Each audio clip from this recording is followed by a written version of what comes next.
All right. What's going on? How's everybody doing? Let me just do something real quick. Hold up.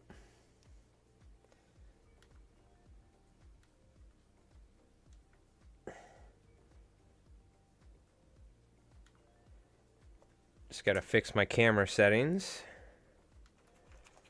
Hey, Raph, what's going on? How you doing? Can always change the ISO here in a sec. Should be okay.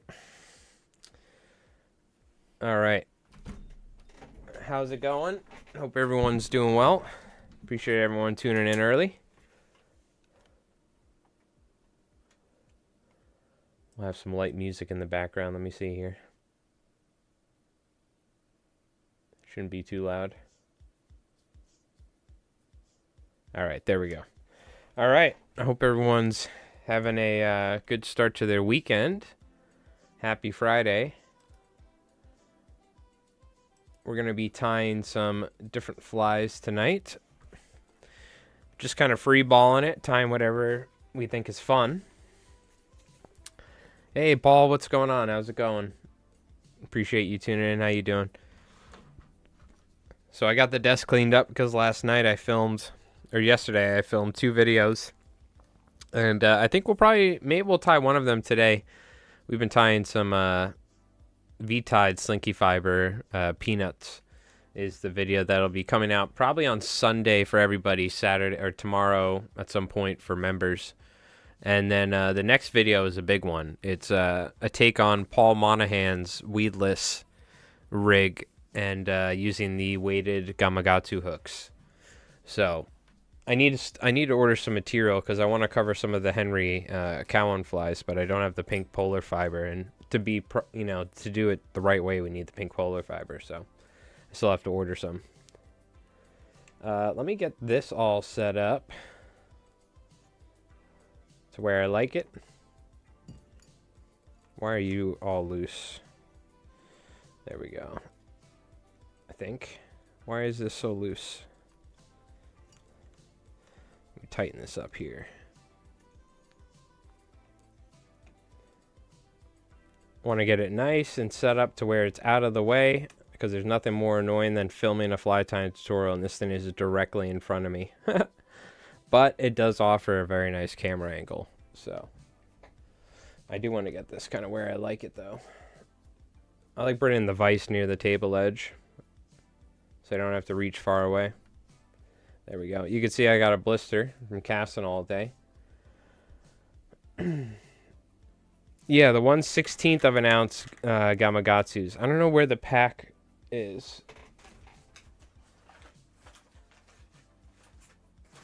It was somewhere. I put it away though, I think, or something. I did something with it. Here we go. These are the ones. So using a shank and then tying one of these. So we'll have a video coming out, and after the video comes out, we'll tie one of these live. So I'll save this hook. And we'll wait for the video to come out, and then we'll tie one. It took me about 4 sessions throughout the day of filming it, because in 4K the camera kept overheating. So in about 35 minutes, 40 minutes, the camera would overheat. And I filmed it with the microphone, like talking while I was tying, which we haven't done in a while, but it's a little bit more of a complex fly, so I wanted to kind of go for that style. Go mackerel fishing. No mackerel? Well, we went striper fishing, no stripers, so it sounds like we had similar results. Shout out, though, to Zeke for taking me out on the boat.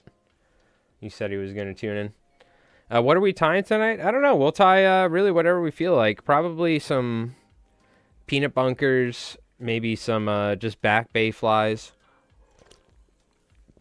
Just any sort of striper fly. The video that'll be coming out Sunday is essentially like a Slinky Fiber peanut bunker fly. But maybe we could tie some like bucktail deceiver style or with some flat wings. I'm thinking I'm probably going to be doing some... I still want to fish the surf. We may go out on the boat next week or something. Who knows? On our friend's boat. But I still got to fish the surf some, but I'm thinking probably my best bet at actually catching fish is in the back bay because I've had terrible luck fishing this fall for striped bass. And the only fish I've seen have been in the back bay, so hopefully, though, the trenches have formed. I haven't hit the surf for a while. It was pretty, I was getting my butt kicked out there, so I pretty much stopped hitting the surf because we had that storm. But now, like, I think this morning, for instance, would have been a perfect morning to go in the surf, but we fished off the boat, so, which was generally better than the surf. Tie a mackerel fly? Yeah, that could sound. Maybe we'll do some sort of mackerel fly later. I think maybe we'll play around with bucktail and maybe a little bit of synthetics today and just tie some like medium body bait fish is what we'll do.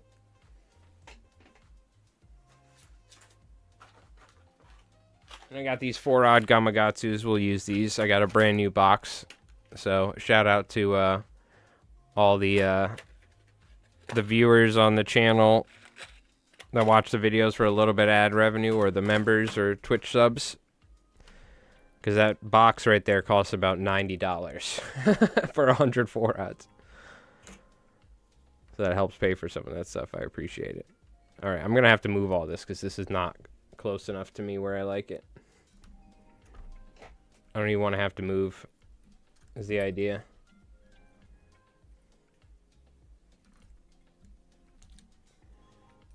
And make sure I don't bump the camera.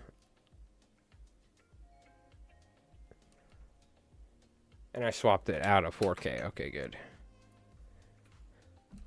So we'll use some hackle, we'll use some bucktail, and we'll use some synthetics. And just tie some, like, you know, 5-6 inch lawn bait fish flies. What I'm thinking.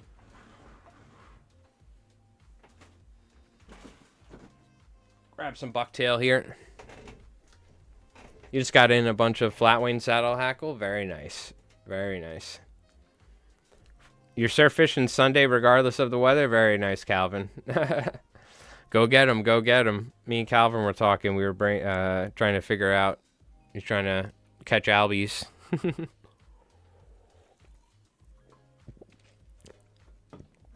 Yeah, I got to get some fish in the surf. I want to make a video on surf fishing for striped bass, but without any footage of me catching them, it's a hard video to make.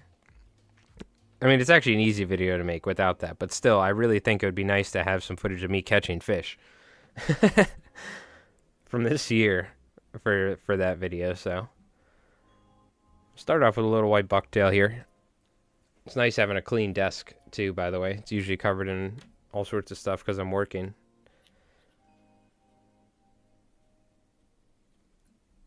So this will be our little perch here for our hackle.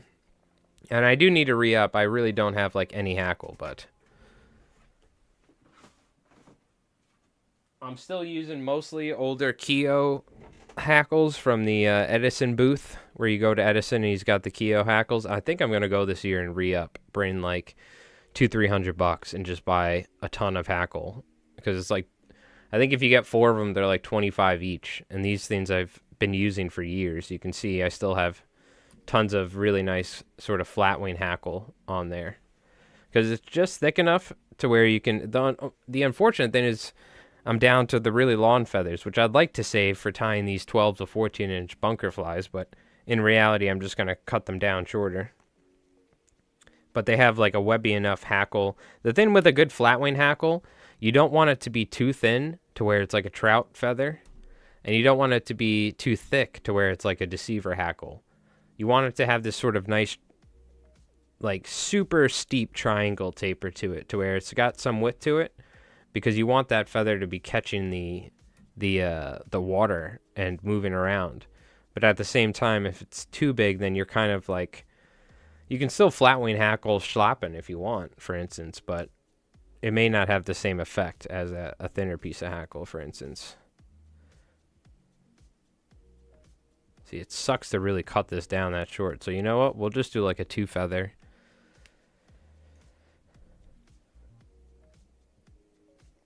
If your feather's spinning, you can always add a little bit of that fluff on there, but I'm not too worried about it being absolutely perfectly flat. Just give a little twist. Say how you do. There you go. You can see how that natural, the natural curve of the feather is where where it's at. What's going on, Anastasio? How you doing? So we got some white. Let's go ahead and... What colors do I have? Oh, you know, you said mackerel, so we'll do something mackerel colored then. You know, somewhere I do have nice olive barred hackle. I have no idea where it is. God only knows. I have so much hackle. I looked for it recently. I couldn't find it. That blue should work, and then maybe some chartreuse with it. It's kind of what I'm thinking. Of course, olive. Olive is nice as well, so we probably want chartreuse, then blue, then olive. You know what I mean? Debating on going out tomorrow. As long as you can get out before the wind churns up. This morning was beautiful. So if you fished the surf this morning, it was like ultra calm. We saw like guys in the surf with spinning rods hooking up, but it reminds me of how one-dimensional my beaches are compared to fishing in some of these other areas. Like fishing the surf next to this particular inlet that we were at is way different than fishing near my inlet, where the beaches are like the surf's mega chopped. There's like, generally it's like, it drops off, but it's not super deep, and you get some trenches, but it's like, you know, it's relatively like structureless, and like over here there's like giant drop-offs, and like we literally got the boat like right next to the beach. It's crazy. There's like no waves. It's wild. Meanwhile, I'm at my where I fish normally. I'm getting my ass kicked. Part of my French, but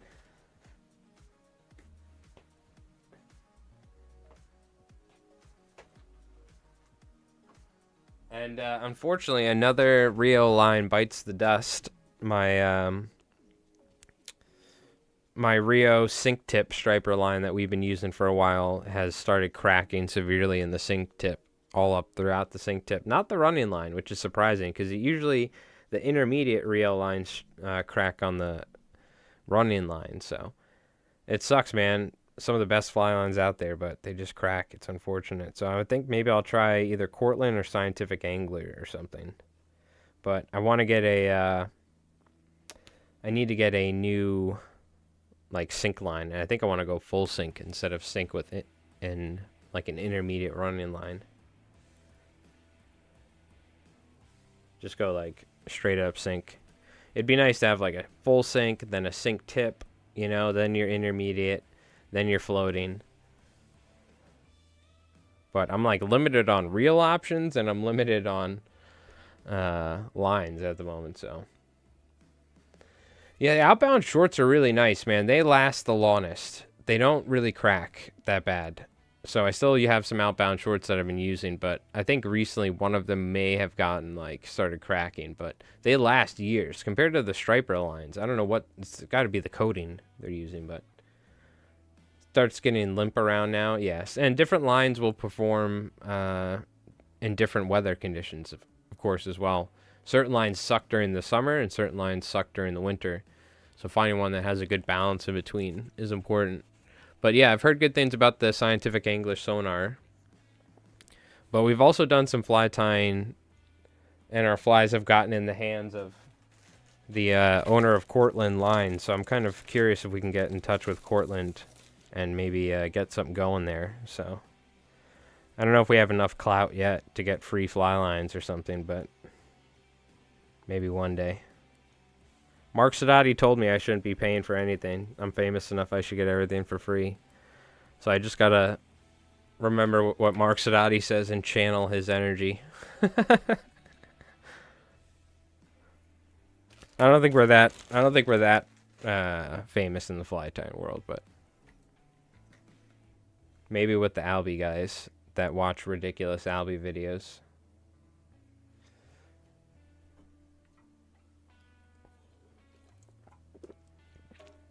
The hairlines I got were too thin.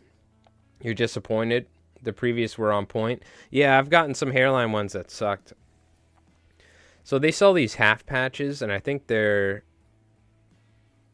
Are they the hairline ones? I don't remember, but I think hairline has the pastel ones. And I think I have some here. They're probably used, but so for instance, this one is a hairline one, I'm almost certain. This is the same one saltwaterflies.com sells, and it's pretty good.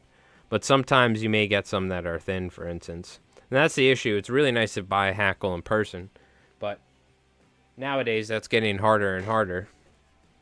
So, very limited selection at my local tackle shop as well, so I have to order online most of the time. So the pastels were good, but lately they're thin. Yeah, so it's the stock of chicken they have, you know? And the run of flies. Why am I putting body braid on here? Excuse me. I was going to like tie a flat wane like traditional, but no. We're gonna go 3D. We're going Popovic style. You know what I mean? We're not going 2-dimensional. We're going 3-dimensional. That's right. We need super glue anyway, right here.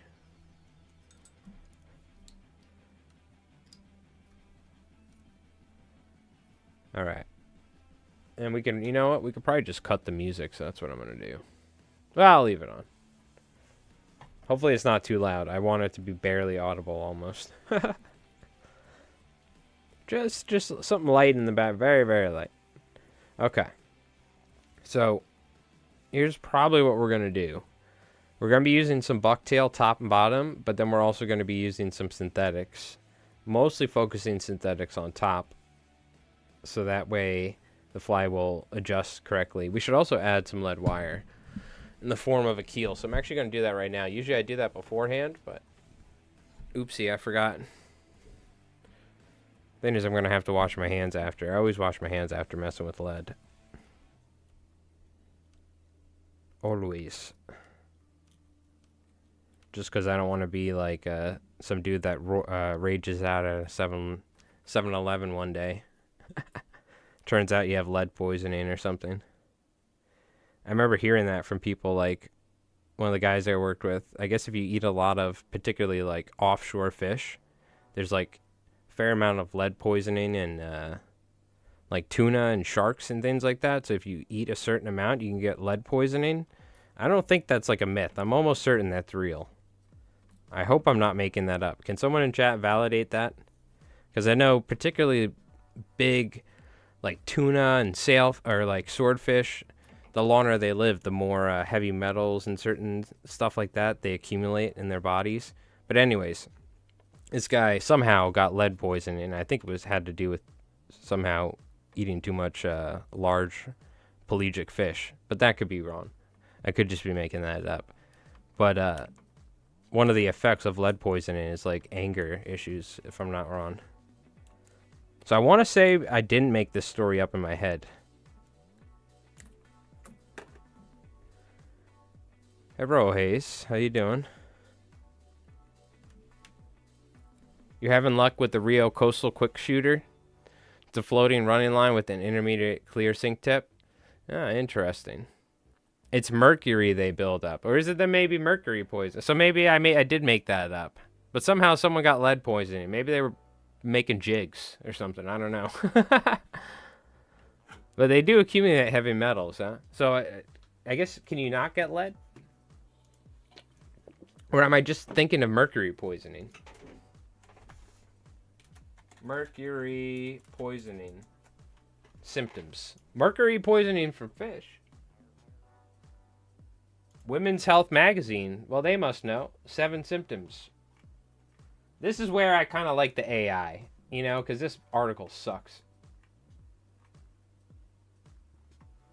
What about Wikipedia?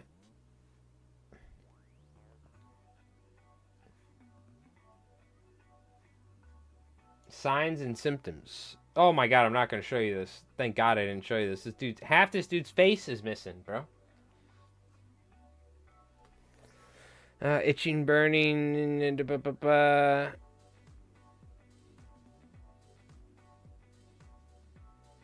Is there no, I guess maybe you don't get angry, mad. Is that lead poisoning?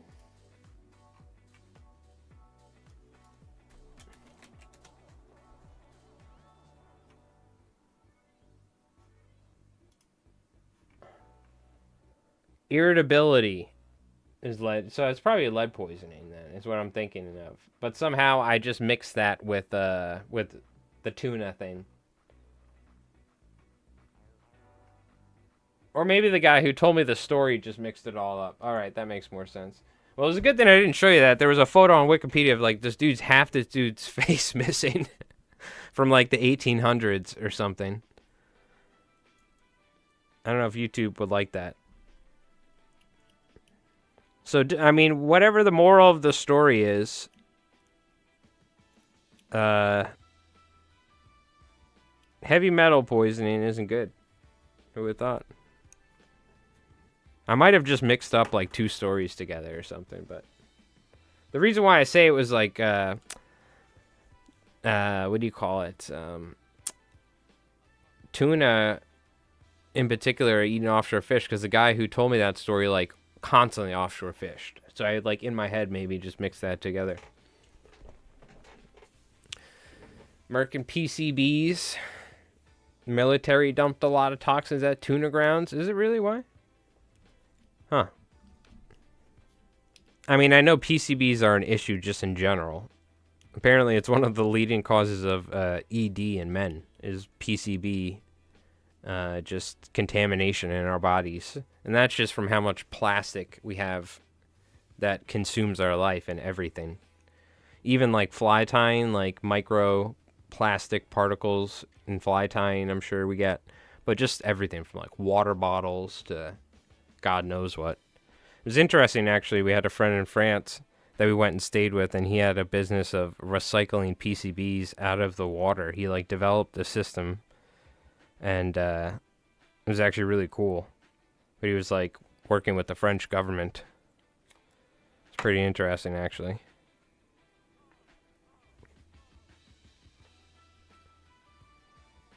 But yeah, PCBs aren't good. I used to use the body soaps that had those like little micro, bubbles in them or whatever, micro plastics probably, that would like are for scrub effect. And I stopped using it once I learned and got more educated with PCBs and stuff like that, microplastics. All right, we are going to do a bucktail collar here. Do we want to do it right there? Let's move up. We'll tie it on the lead.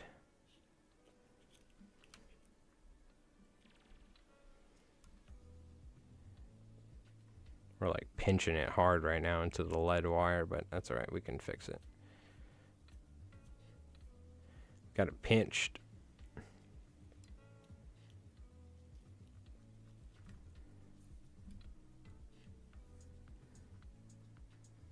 Back that up a little, actually. I don't mind if it flares a little. It's all part of the plan. All right, so we'll just kind of get this spread around a little bit. I should wash my hands so I don't end up screaming at a 7-Eleven cashier from lead poisoning. Let me do that real quick. Tuna does typically not contain high levels of lead, but some studies show that lead can exceed regulatory limits in certain samples.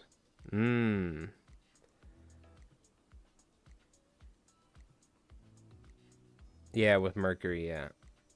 I stay away from everything that cleans water is edible. Oh yeah, dude, I've caught enough clams and stuff and steamers and whatnot to know that I'm good on those things. They're probably full of microplastics, those suckers.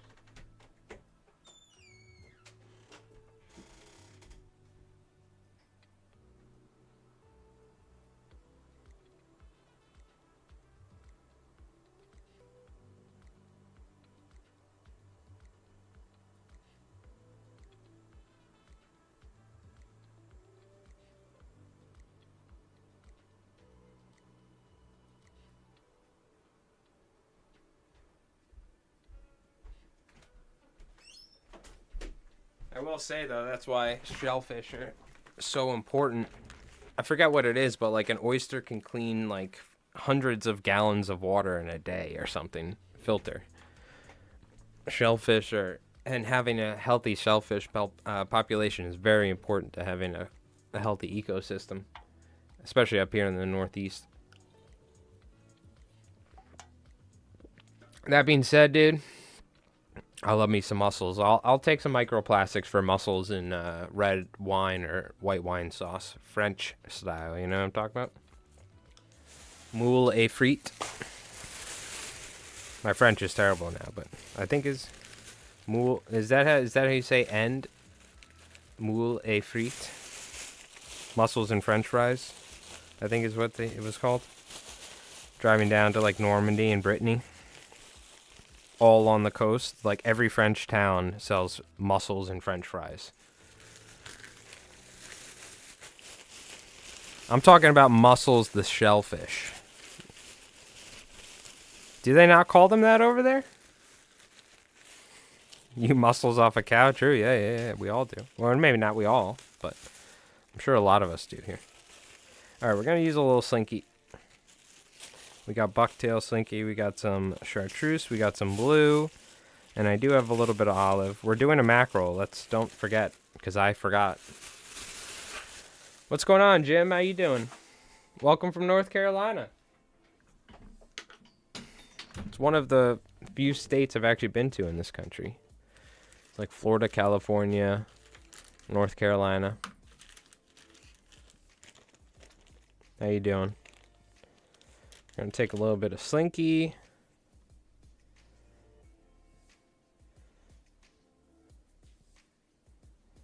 This camera is still a little close. We should move it back a little. The shell and combined it with a cow. Yeah. Well, you're getting don't think about it. Just eat the burgers. All right? Don't get too philosophical about a cow being a shell for your muscle meat or whatever the hell. You're going to end up with an existential crisis.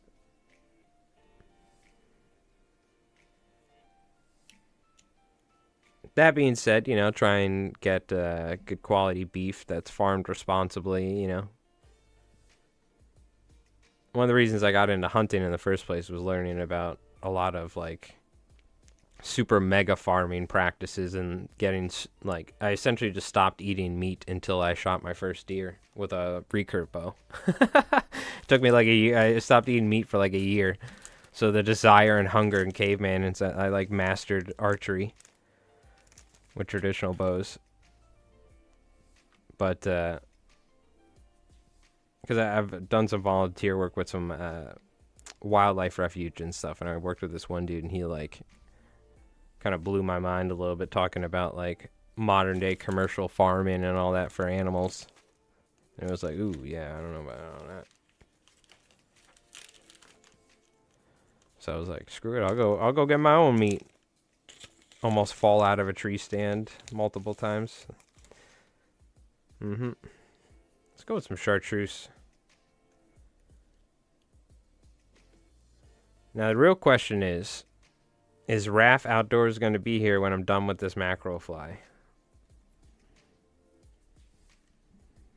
Forgot, someone did that. They asked me to tie this one fly, and then I remember we caught him at the end. We were like, let's see, are they here? Got them. They left. It's a true jest, which is perfectly fine. That's what VODs are for, chat.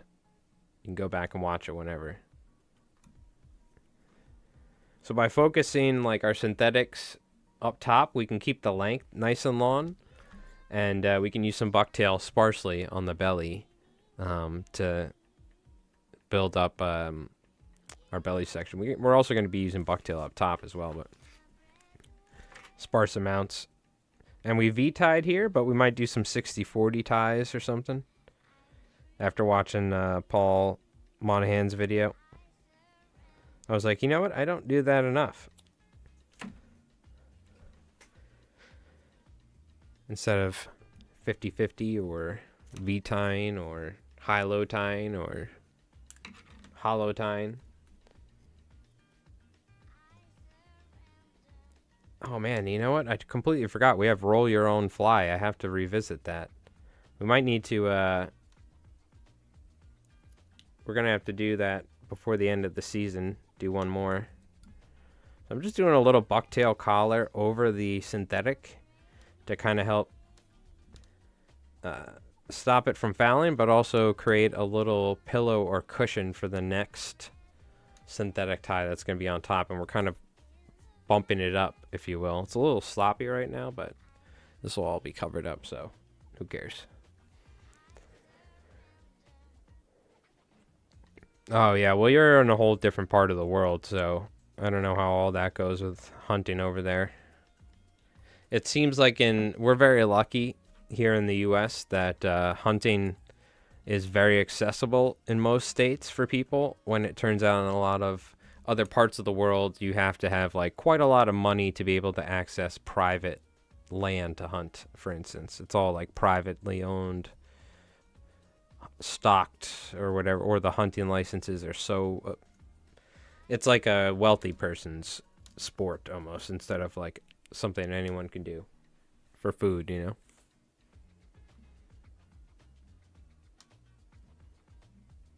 You just got materials. Hen hackle was the wrong color though. You're trying to brighten it up with some peroxide. Oh, there you go.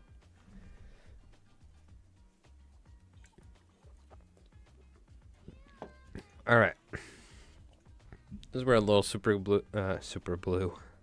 glue comes into play. Sorry, I'm running on I mean, I went to bed at like, I think probably like 12:30 or 1, but I got up at like 6 something or 6. In reality, I probably only got like 4.5 hours of sleep or something, but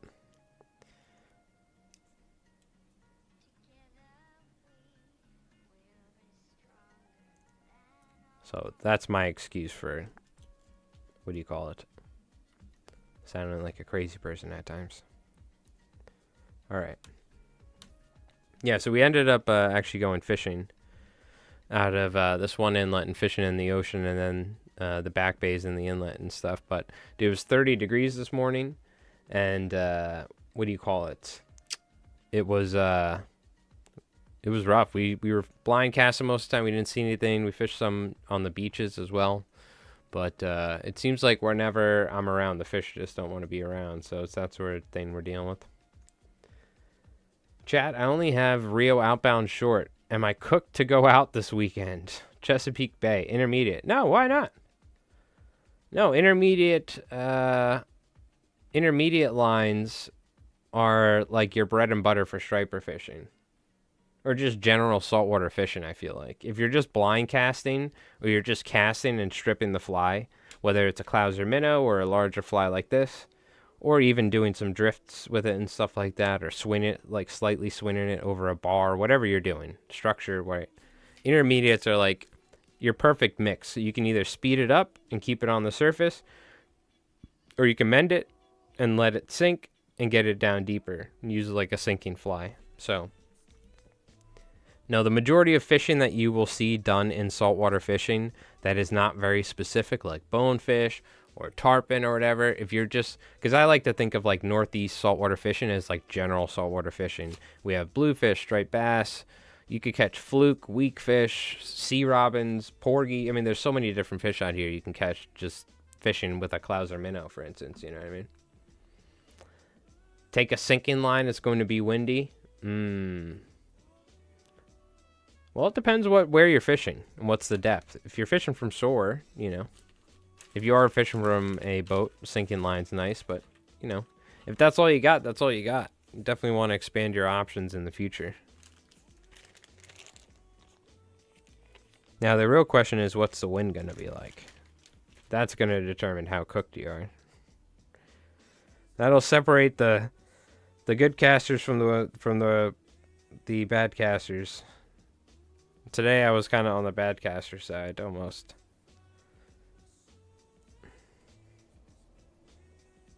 But you're not going to catch any fish if you don't have your fly in the water, so, you know.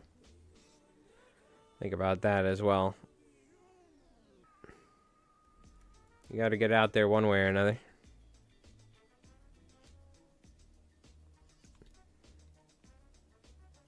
Yeah, question is, are you fishing from a boat or are you fishing from shore? I'd say is the real determining factor.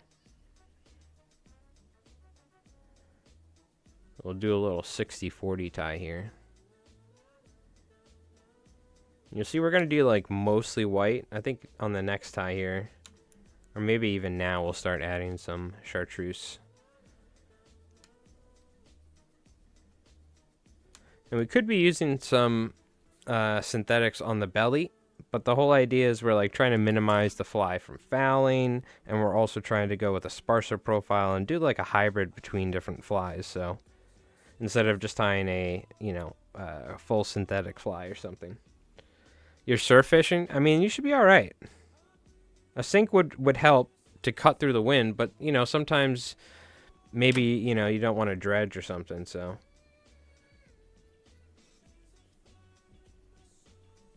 Yeah, you should be all right. Make sure your leader setup is good, and sometimes having a heavy enough fly to help carry your cast through is okay. Yeah. Well, hey, just either work your back cast, or I don't know what your what angle you're working from with that wind, and whether you're a lefty or righty, but as long as you can back cast, you should be all right.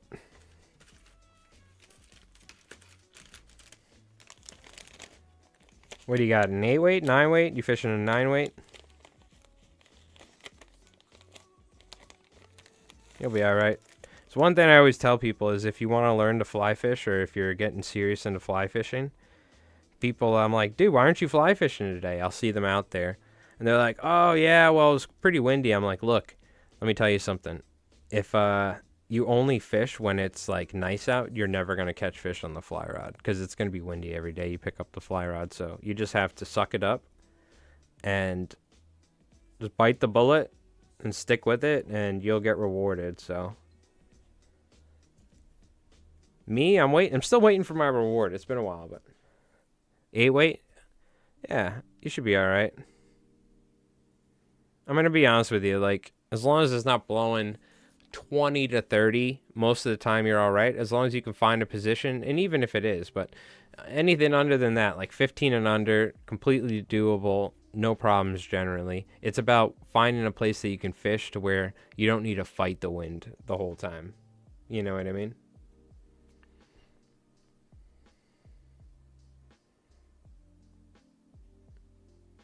So that's where it comes in handy to be able to backcast. As you're like, let's say you and your buddy are fishing, you're working down and the wind switches or something, you need to be able to proficiently cast with your regular hand, with the wind, let's say, coming from your offhand, so you can cast normally, or backcast if you need to, if you have wind coming in from your main casting arm.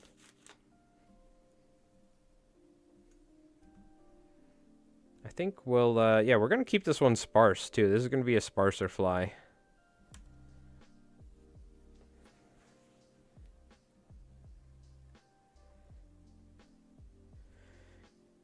You know, I don't think I want to add the green yet. That's the thing with, like, even with, like, a mackerel fly or something like that. I like having most of the body white. You know what I mean? We'll add the green here on the next tie.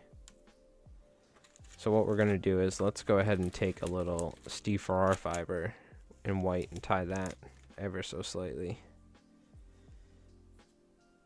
I mean, we actually have a decent amount of material.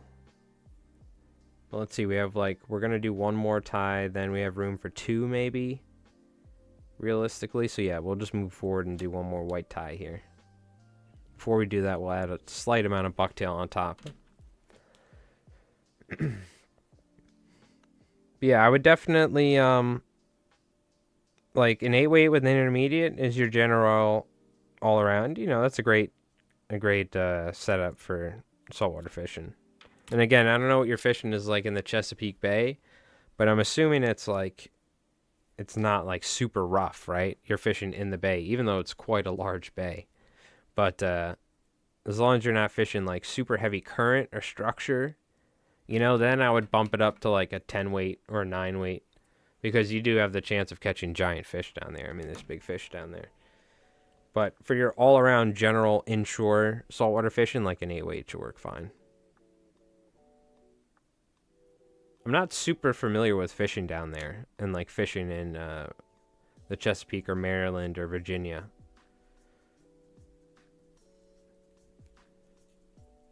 I'd say once you get to like Jersey up to like Maine, the fishing is very similar. You may change in like structure and beaches, but I'd say like you can take somebody from Maine and put them in New York and they can catch stripers. You know what I mean?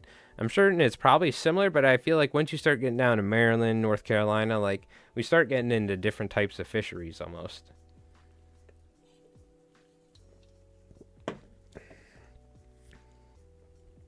Like when I fished North Carolina, it was all freaking estuaries, which was awesome. But I was like, how do I go about tackling this, you know, and finding redfish in this like endless, like shallow back bays, you know what I mean? It was definitely a whole different sort of fishing than what I was used to with normal striper fishing, and how stripers like react and how you can find them and stuff like that, you know what I mean? Just a little bit of super glue on there. Yeah, let us know how you do, Jay. Good luck out there.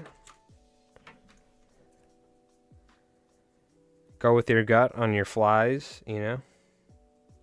Don't change your flies too often either. It's the number one thing. Don't be afraid to change them, but don't change them every 3 casts. Give your flies a chance before you cut them off. Narragansett Bay in Rhode Island has coves and islands to get out of the wind, but the fish are at the beaches. Yeah, that's the issue. All the fish are on the beaches here, and I can't fish the beaches when there's 6-foot surf. You know what I mean? I see guys catching fish, but I can't reach them. You know, it's the story of, that's pretty much the story of our lives as striper fishermen on the beaches here at this time of year. Soon, though, I mean, there are going to be some fish close up. Last year, I got some fish. I had to work for it. I probably went fishing almost every day in November, and I only caught maybe 3 striped bass in the surf. But so far, that's already better than what I'm doing now, so I could easily go bring a spinning rod and a diamond jig with a teaser and drag it and catch a bunch of fish. But, you know, living the fly life, I'm determined to be stubborn, so. Hey, no problem, Jay. No problem. That's what we're here for. We didn't really do anything to really help too much other than say, yeah, you're good to go. But, hey, anytime you need it, that's what we're here for. How do you approach the surf when it's big surf? Oh, my God. I walk over the dunes and I start cursing, usually. And, yeah, so the way that works is usually you get about 3 seconds of actual fishing before your fly line goes 1,800 miles an hour as the next wave comes and catches your fly line. I found, like, honestly, using a floating line really does help. I haven't fished floating lines in the surf for years, but allowing your line to just completely, like, float over the waves is really important. So what I do is I wait for the right waves. Like, if the waves are super close sets, we're talking about every 3 to 5 seconds a new wave is breaking, and it's the sort of wave that will catch your fly line and just immediately destroy your presentation, right? What I'll do is I'll wait for a break, I'll cast out, and then I'll strip as the wave is coming, because this next set of waves is coming. I'll lift my switch rod up, and I lift it as high as I can while still stripping and keeping the line tight as straight as possible to me, you know, and I'll even walk in the surf a little bit to the left or right if I need to match where the line is. And I'm trying to keep as tight a connection, and by stripping it and lifting my rod up, the line will go over the wave and not be caught by the breaking wave. Now, when there's 5-foot breakers right on you, I mean, there's nothing you can do. And that's the sad part is, like, until we get serious troughs to where there's sandbars, there's multiple sandbar layers and troughs in between me and the surf to where, like, the fish will come in close. It's almost impossible fishing. And I had to, like, one of the roughest days, it was blowing 30. I had a fish boil 30 feet out. As I was, like, lifting my line over the wave, a fish came up and smacked a snake fly. you know? So you can totally catch fish in those sort of conditions, but it's so tough because your fly is only being presented in a way that fish will eat it for like a couple seconds, you know, for each cast. You know what I mean?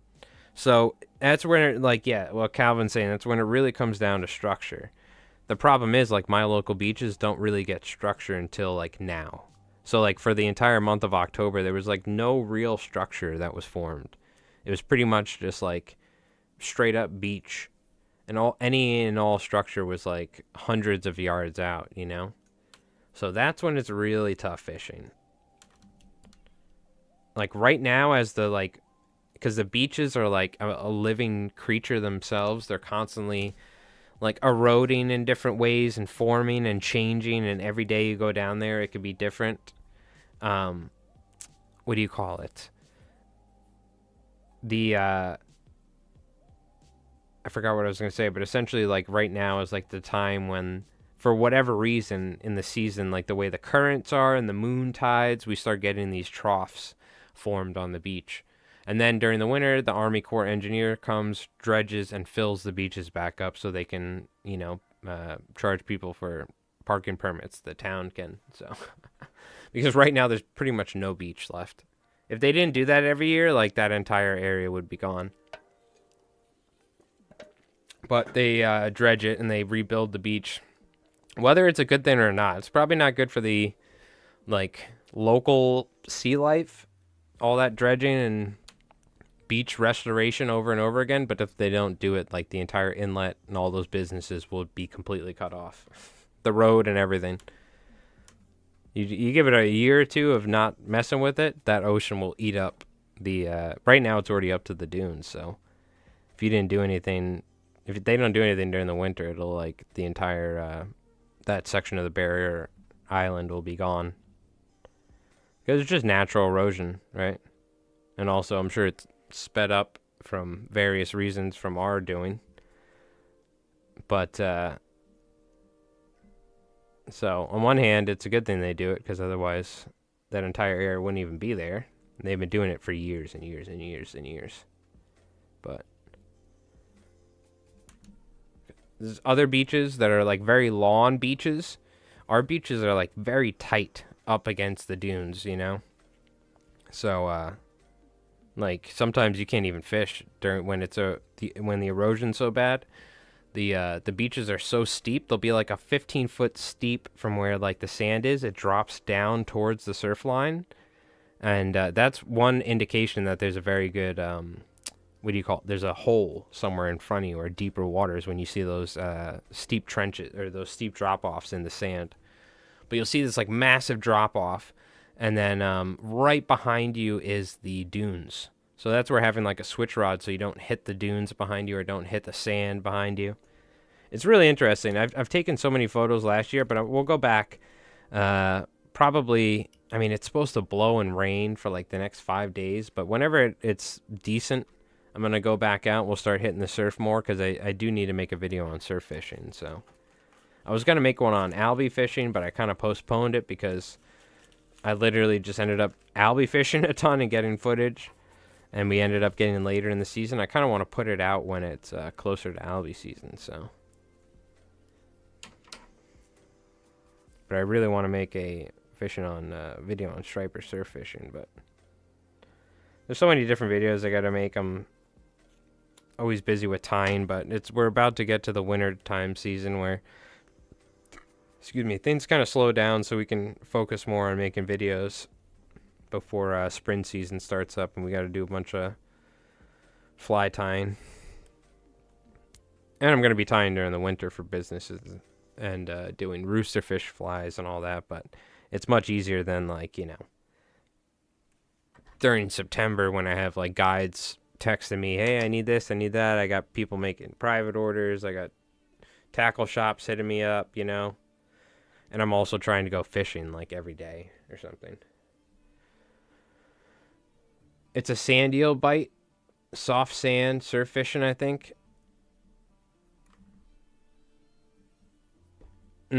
So what I would do, Anathasio, is sinking lines And I have a video on it. It's the surf candy half and half or whatever. It's good. Just go down a couple videos, you'll see it. But that fly is great. You need a fly that's durable and that you can like literally drag on the sand on the bottom. So you use like a full sinking line and like maybe a 6-foot leader, 7-foot leader, straight 30-pound or something, and you just drag like a half and half or a surf candy style fly where the hook point rides up, like the fly that I have, and you just drag it on the bottom, and that's all you do. And you're gonna catch. That's how you catch fish if they're on sand eels like that. Because what you'll see is bass will literally stick their noses in the sand looking for them, and they'll literally be focused like straight down. Sometimes they'll be eating fish up in the surface. But what guys do is, and if you want to try it out, you take a spinning rod, you take a diamond jig, a 007, and you take a teaser up top. The 007 is the name of like the diamond jig, like they had the weight and the size, the 007. And you used to have like the green tubes, the orange tubes, you know what I'm talking about. We just used to call them 007s back in the 90s is all I remember. We didn't even call them diamond jigs. But the tube diamond jigs, and then you put a teaser above it, like a surf candy, and you drag it real slow. Just crank you cast it out as far as you can past the breakers, and you just crank it in just like this and drag it on the bottom. And every single fish I caught was on the teaser, and I was catching fish like every single cast. It honestly pissed me off because I was fly fishing for weeks and I couldn't catch anything. But mind you, they were outside my range, right? But if you do find fish on sand eels and you're struggling, I mean, do your normal casting, cast it, strip it, do yada, yada, yada. But use your heavy sinking line, let it sink straight to the bottom, and then just drag your fly line along the bottom. And just like nice and slow, and keep it, and every once in a while pause it and stuff, you know, mix it up, mix up your retrieves. But that's how I had to catch fish last year, essentially. I didn't get any fish on like larger, cool surf flies, like snake flies. They were all on sand eel stuff. But I will say we had sand eels. This year, I'm not seeing a bunch of sand eels. But I will say I did tie a couple hundred sand eel teasers for one of the local tackle shops, and they've been selling them like crazy. So maybe that does say something. That maybe there is some sand eels around, but anyways. Hopefully that helps. Man, I'm fired up. I want to go fishing now. Earlier today, I was like, I want to quit fishing because it sucks. I haven't been catching any striped bass. This is like the worst fishing I've had all year. And now I'm fired up. I want to go fishing just to go and not catch any fish, probably. Probably.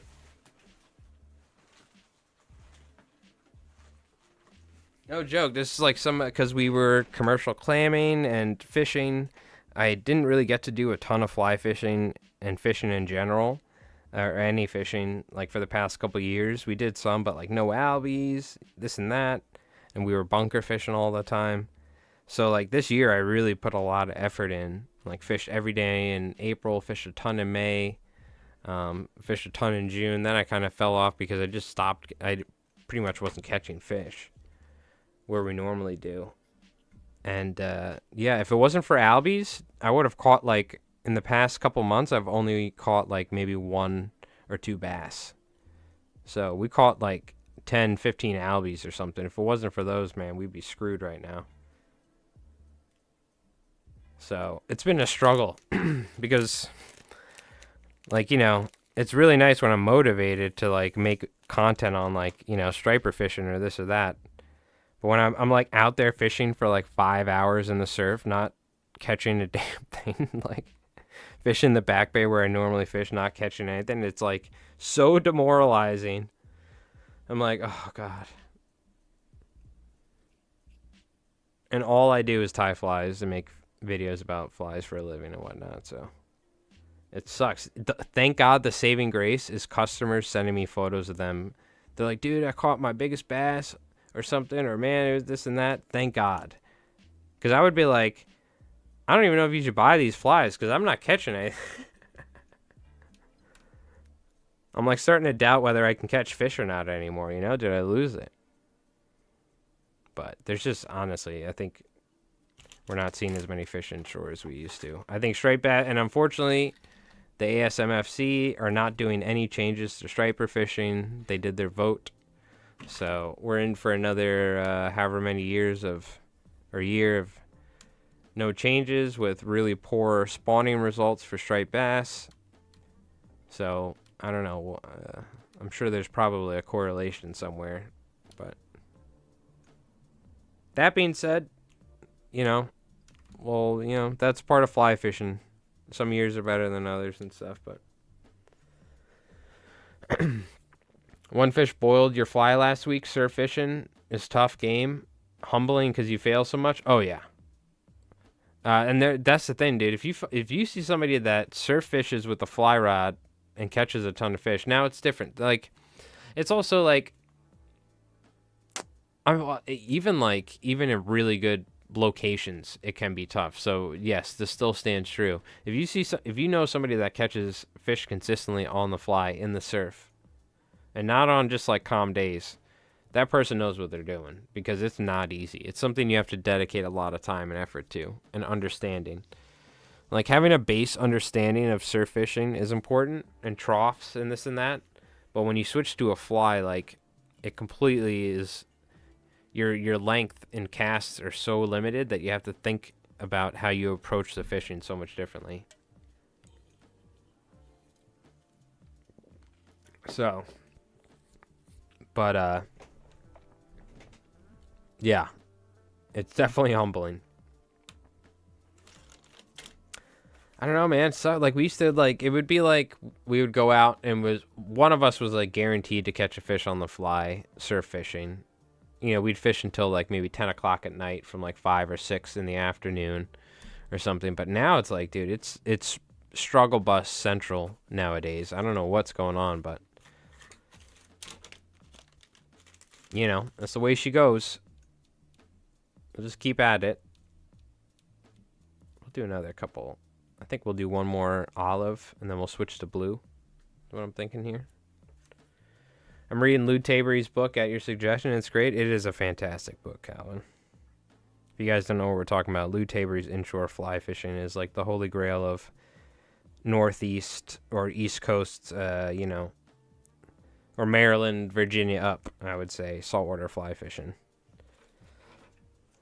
It's so good. I should start rereading it, because I can't catch a damn thing. Maybe it'll help. You know, I'm getting desperate when I'm rereading Lou Tabery books. You know what I mean? Sometimes I question why I'm doing this, but casting is therapeutic. Yeah, I question it a lot. Don't worry. And I've been doing it for 30 years. Maybe not 30, but like 25 or 24 years or something. I question it all the time. Especially when the guys are giving me looks like, man, this guy's an idiot. Because I'm like up to my waist or knees in the surf, and like a big wave comes and almost like sweeps me off my feet while I'm mid fly cast, you know, and I'm like barely getting it out there, and they're nailing fish with their Van stalls, you know what I mean? I'm like, dude, I bet you if you put a spin rod in my hand, dude, oh, step aside, hot shots. I'll show them what's up. But that's okay. Just take a deep breath, roll up a dirty, and keep casting my snake fly, because one of these days I will get a 50-pounder in the surf. You know? Yeah, one fish is a victory. I will say, it is a very much a one-fish victory. Sorry, Hayes, I missed your... What about using short shooting heads? 7-ish meters? Meters, come on, bro. Meters? What is that, like 87 feet? That's the whole fly line. No, a meter is what, like 3 point something feet? Would that be like 21 feet-ish? So, like, yeah, it sounds about right. Then you don't need that long a back cast. Yeah, if you have like a sink tip line, or if you just put a heavy sink tip on a line, that'll certainly work. It definitely helps having a line that's like singular. If you're just using like a floating line with a sink tip or something. Honestly, a sink tip with the floating line might be kind of nice for the surf, because you can... your line closer to you where the waves are kind of crap, like on shore, you can manage it with the floating, but then your line will sink further out. But, yeah, I don't know. You know, I'm sure it's whether you floating line, sinking line, this, yada, yada, yada, there's pros and cons to all of it, right?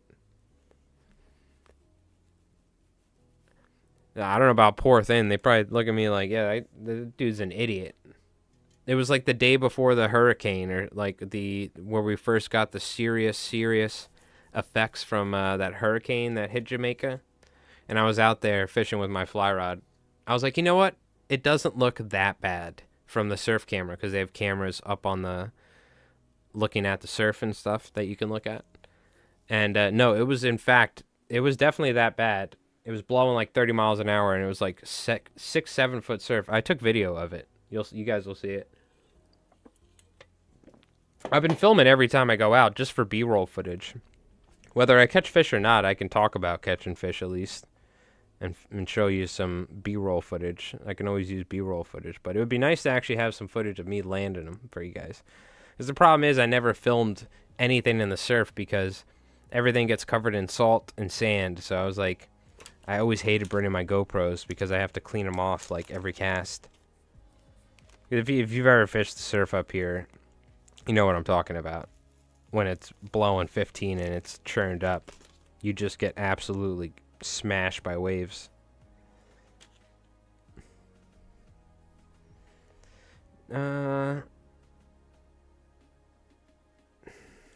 Yeah, we got room for one more. No worries. No worries at all. And you can see we're going sparse. Sparse is key. I'm trying to be more diligent with tying flies in a sparser manner.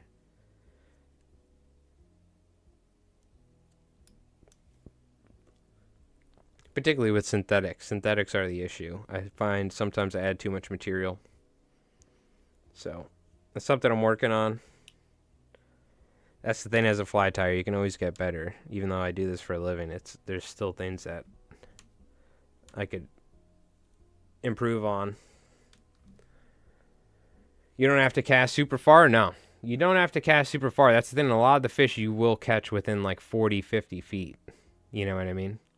But that's it. The main thing I will say, the biggest issue is the presentation, is getting your fly to be presented in a way that looks natural where the fish will eat it, instead of it being caught by the waves and being moved around like crazy, right? So, I caught 2 stripers from the surf this year, tons of fluke and blues, but stripers is like bow hunting. Yeah, if you got a couple does in your hunting season, it's like striper fishing now. Oh, God. I mean, we did good. We had like concentrated feeds. I caught most of my fish in like certain days. So we had a couple cinderworm bites for that week of cinderworm bites where I got some footage and stuff, and we were talking about it in the spring. We had really good fishing for a couple days in a certain location. Then we had fish. We went off Block Island and Montauk in the summer. But these are things that should be happening and do happen every year. The thing that I'm missing is the random fish that I just go out to random hobo spots in the bay that I've been fishing for the past 20 years and blind casting, and usually get a couple striped bass. I'm just not catching any. That's the issue. So, there's like less of these like little schoolies to like 30-inch fish that I would normally catch in these random far off spots in the back bays and stuff. The fish just aren't coming inshore to my areas for whatever reason. So, and I feel like I talk about this so often, but God, it's it's on the forefront of my mind because I'm sitting there casting for like 3 or 4 hours, and it's almost like a zen or meditative state. So it's very easy to get in your head when you're fly fishing. And you just sit there and you're blind casting. You have nothing else to do than think a lot of times, which is why it's a nice thing. But it could also drive you crazy. Yeah. And, we've heard that a lot. I'm sure there's good fishing to be had out there. But, let's hope it's cyclical. We know that it's almost 100% a fact due to the fact that, like, striped bass have not had good spawning results for the past 5, 6, 7 years or something. So these are the fish that you would start catching after that time. They would be mature enough that they would be those like schoolie size fish that you would start seeing more often. Like, 12 to 18 to 20 inches or something. So until they have good spawns, like, this random hobo fishing we're doing in the bay, you know, those spots may be dried up because you're not going to see the higher concentration of fish that like we used to, because there just aren't as many. You know what I mean? So I don't know what. I mean, I hate to say it, but it might take another moratorium. That's the thing too. It's like so hard. How do they manage it? Like, do they do changes or not? Yeah, they probably should do more aggressive changes, but they didn't. You know, whether it's legislation or politics or yada yada yada, who knows? But I know a lot of people in the striped bass community are pretty vocal about it, and I made sure to post it and at least write my comments to them and what I thought was the right thing to do. But I think the only way that striped bass can be saved, because like you can keep fishing the fishery, but like to really get it to where it's like a healthy striped bass fishery, is you probably gonna just have to do a moratorium. And they're just gonna wait till it gets so bad to where they just do a moratorium, and then there's just no striper fishing whatsoever for like a year or two, or something like that, or multiple years. And you'll have people out there poaching. You'll have people out there doing whatever, and that may be the logical solution. It's gonna suck terribly, and I'll end up living in a van with with Mike Ross, because nobody will be buying any flies. But I honestly feel like they're probably just gonna let it get so bad, and then they'll be like, "Oh, it's a moratorium time." You know how it goes, boys. There goes the billion-dollar fishing industry recreationally. So, yeah, I don't know. I don't know what they're going to do. I've been thinking about it a lot, though, because I've been going fishing all the time and not catching anything. So, the striped bass fishery has been on my mind a lot. I'm probably going to have to make a video on it. So,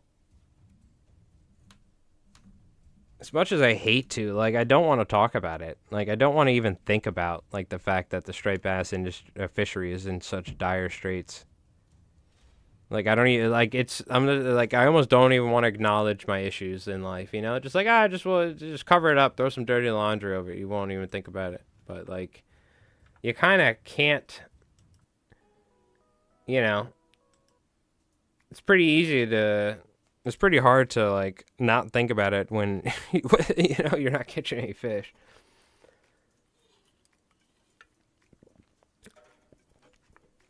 They use running lines, set up casts, and jog backwards? Really? In SoCal video? Interesting. So what, they run along the those drainage ditches or something? And they... That's kind of crazy. Well, we used to do stuff like that on the bridges here. We have bridges, and you can cast. And we would do it particularly with bucktail jigs and spinning rods. But you cast... and the outgoing tide goes, and there's these pylons for a bigger bridge right next to it. These giant, like, 15-foot wide concrete pylons that are connected to this main big bridge. And this is an old bridge next to this. So what we would do is, yeah, you'd walk the dog. You would take your bucktail jig, and you would cast it towards the pylons. And the pylon, it would be outgoing tide, right? So it would be pylon, pylon, pylon, pylon. And you would jig your bucktail jig. And as it would pass each pylon, you would walk down the bucktail, you would walk down the bridge with your bucktail jig as it's going with the current. And you would, like, match the speed and slam huge fish like that. We would do it in December and November. It was actually really cool. I remember there was, like, a bunch of hickory shad or something that were feeding on bait. And right on the, like, the light line where there's these lights, and it casts a shadow underneath the bridge, and the striped bass will sit in the shadows and stuff. And I remember the shad, it was like December like 24th or something, or maybe it was herring. Who the hell knows what it was? But they were eating small bait, and I was catching some, and you could see like every once in a while, the giant striped bass, they're probably like huge, like 40, 50 pounds, would just smash one of these like 1 to 2 pound shad. And it was right in the light line over there, and I was trying to swing flies. I tried figuring it out. I never could catch it. I only saw it like a couple years, and I never saw it again. But it's weird. Like, I don't see any crazy stuff like that anymore. I'm sure it happens, but like in my local area, I feel like I used to just see like the wildest stuff when I was a kid. And that sort of fishery is like not existent anymore. You'd have bay anchovy blitzes in April. You would have this and that. sand eel bites going on in June, you know, all over the bay, and this, it's just like we don't have as much. We see like peanuts and we see silver sides, but I don't even know if we saw bay anchovies once locally in the inlet this year. I think it was all like freaking juvenile snappers they were eating, and like silver side spawn or something. I don't even know. But now that I think of it, I don't think I saw a single local anchovy. I think they were, or maybe there might have been a couple, but not like the numbers we used to get. In Montauk, you see them, but. All right. I think we're going to go with a little out of this one, and then we'll finish it off. Well, we could go with some bucktail on the outside, do we? Yeah, we could go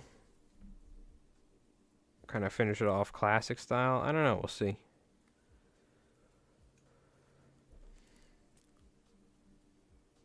All summer long, fish within casting range. Yeah. Well, you know, hopefully things turn around. And I'm sure there's still good fishing like that out there, you know, but it's tough, man. It is tough. Hopefully things get better. Hopefully they take appropriate action in the future and save the fishery some way. Because I don't want you to think there's no striped bass. There's certainly striped bass. It's just getting harder to catch them, I think, is the deal. Particularly with a fly rod. Because I was thinking about this earlier today, like a way of eloquently putting this. Like, you're not necessarily putting yourself at a disadvantage fly fishing for striped bass, but you got to realize you kind of are putting yourself. Like, obviously, with a spinning rod, you can cast so much range. You could change up the lures, this and that. Like, I mean, obviously, we know there are times where you can outfish a spinning rod for striped bass in certain conditions. But generally, you're going to have a tougher time covering water and just finding fish compared to somebody with a spinning rod. And that's where, like, really honing your skills as a fly fisherman comes into play. But when you run into situations where there's just less fish in total, I think that's where you're going to start seeing the, like, the downside of fly fishing is that it becomes truly harder to catch fish, because if there's just less fish dispersed all throughout the Northeast, then you're going to have less chances of your 60 to 90 foot cast potentially being in front of a fish. You know what I mean? And again, I'm just hypothesizing reasons and coming up with excuses on why I suck at fishing now, okay? So, yes, let's just confront it. But that's my excuse, okay? I need to rationalize it some way, you know? Oh, you got the pokey boats up there? Yeah, that's the thing. That should be illegal, bro. That's the, like, these Omega boats and shit. They got helicopters. If you ain't hauling in a bunker net by hand, I think it should be illegal, personally. But that's me. As somebody who's hauled in 40,000 pounds by hand, you know what I mean? In one set. Like, the fact that they can catch what we would catch in an entire season of fishing by hand with a smaller, like a purse seine net or something, but like, you know, or a smaller seine net, like, you know, 200-300 feet, as opposed to them catching like 1 million pounds in like a day or two or something, is ridiculous. And the fact that they can come up from like New Jersey and Virginia and come offshore of New York or Massachusetts and Rhode Island, like, I almost thought that was illegal, but I guess not. I guess maybe in certain waters they can or something. I know they can't come into New York waters and fish, but I'm sure they have some weaselly way around it. But better watch out, though. You might end up on like a hit list or something. You'll have some Canadian assassins coming from the Omega Corp. More likely just lawyers in suits coming to serve you. They probably have some AI learning bot that I've said Omega Corp enough with hatred in my voice that I'm probably on a list somewhere in some sort of lawyer's office in Virginia. I've been to meetings for the ASMFC with bunker fishing and Manhattan management, because one of the things my boss was fighting for was actually New York State getting any sort of bunker fishing.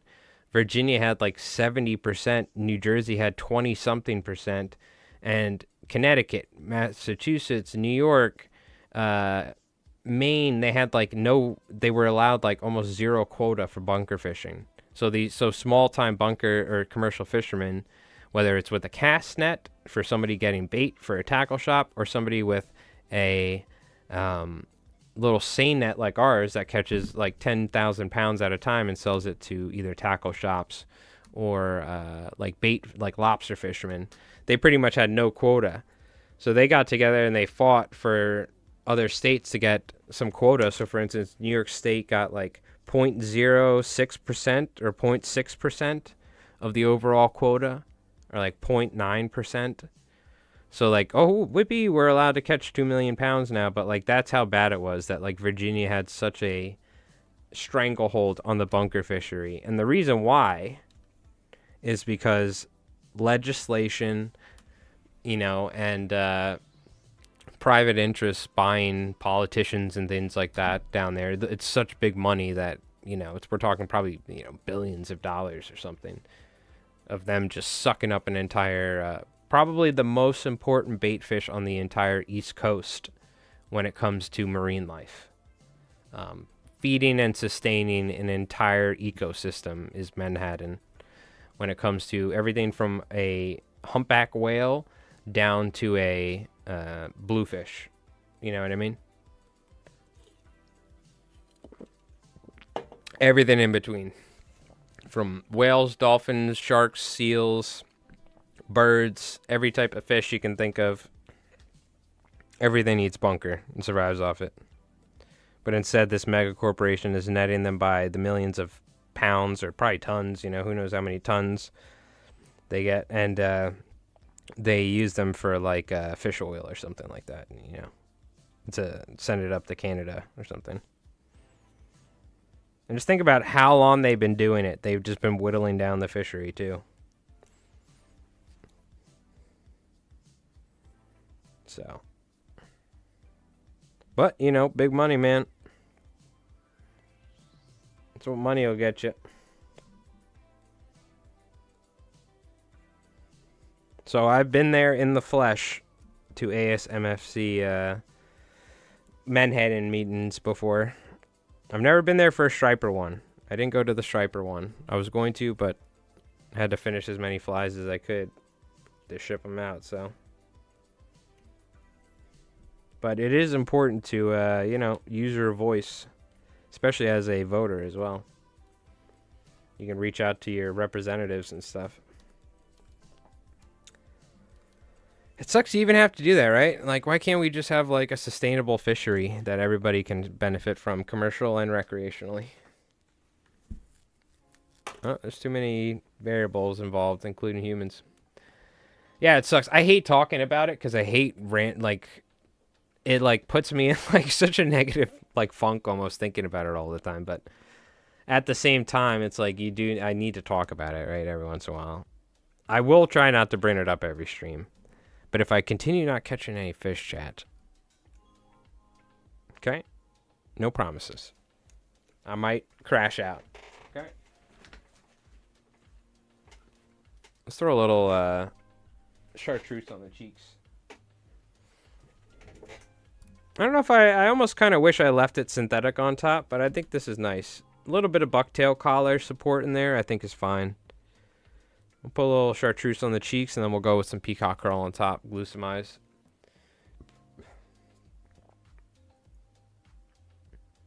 Yes, that's something also, Jay. I need to remember that, like, not everybody is as in the know about all this stuff. It's easy as somebody who does this for a living, or anyone who, like, fishes up here in the Northeast. If your life is striper fishing, as many people's is, like, you'll see so many roofs up here with, like, surf rods.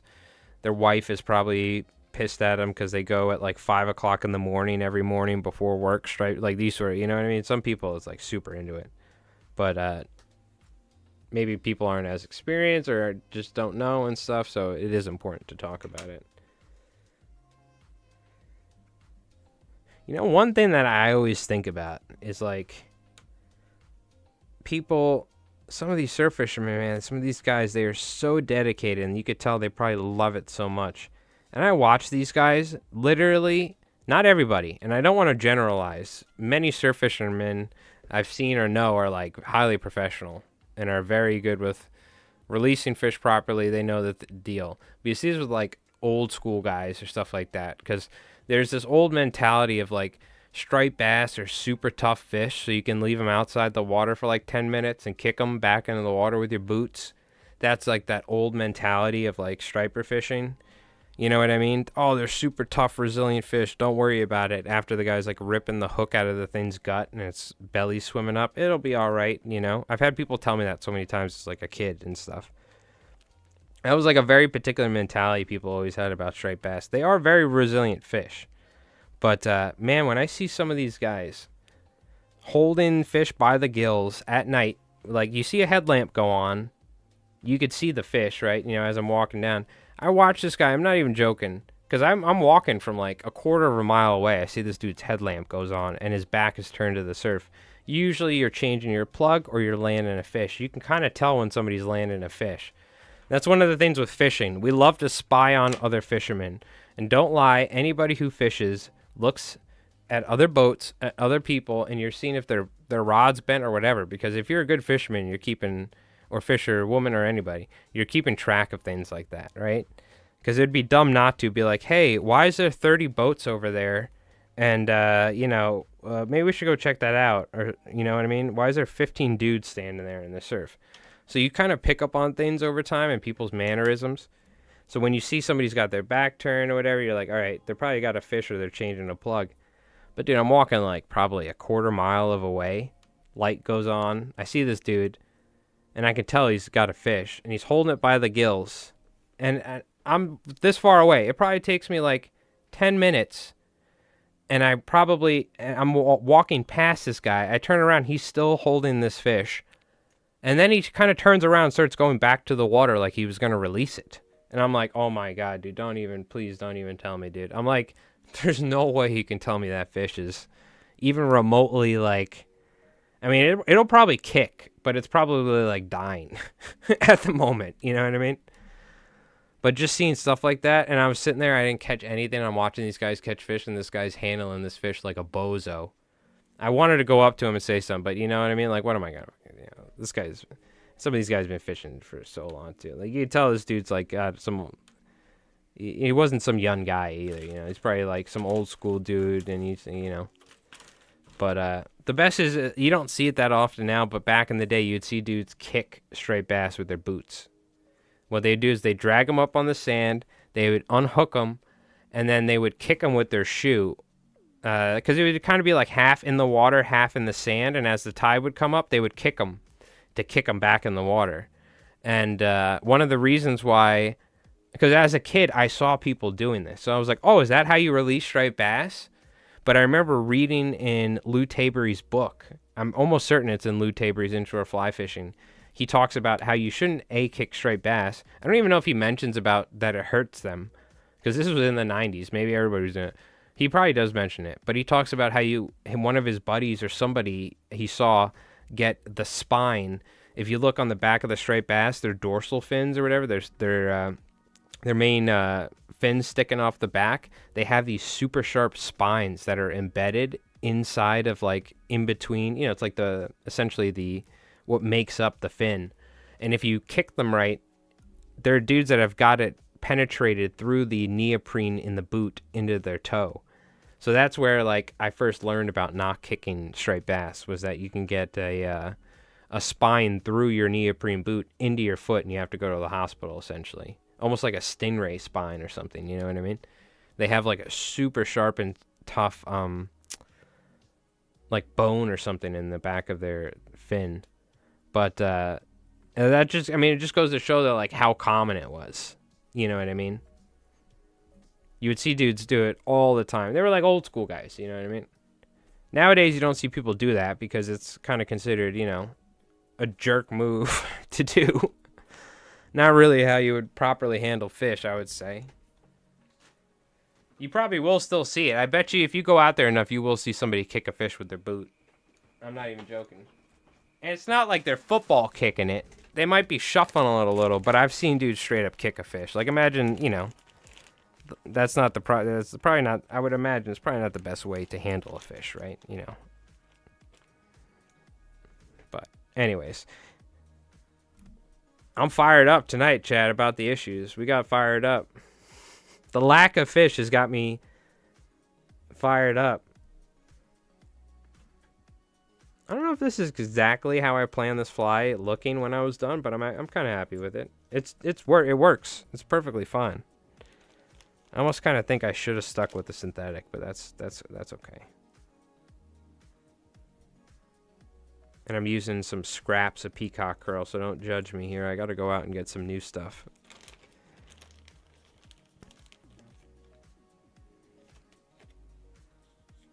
Now, the real question is, we're tying this mackerel fly here. Pretty much turned into a podcast of me ranting about striper fishing and surf guys. Old surf guys that kick fish with boots. But, is Raph still here? I always like to ask if the person who, whenever we tie a specific fly or like a certain fly, someone asks. When I'm done tying it, I always ask if they're here. I always just find it interesting. So he's like, "Hey, can you tie this beast fly?" And then they just leave the chat. And we spend like 2 hours tying this beast fly. At the end, "Hey, what do you think, man?" It's like, what the hell? He's not even here.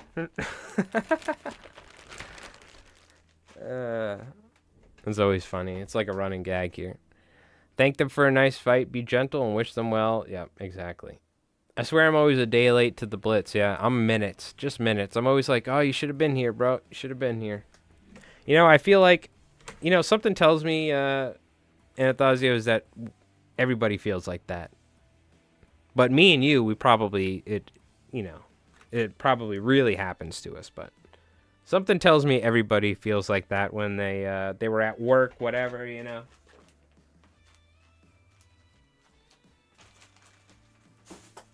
Something tells me that is a feeling universally universally fishermen feel. December 1st, I must register striper, weak fish, spotted weak fish, flounder, and redfish. Limit 1 week fish, 3 spotted trout, 0 stripers, 1 redfish, 0 flounder.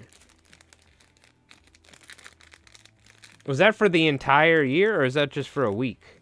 Limit 1 week. I'm confused, Jim. Is that like a state thing or something, or is like a voluntary thing, or? It was just the way that you wrote the sentence was hard for me to understand. Thank you, Paul. Thank you, Paul.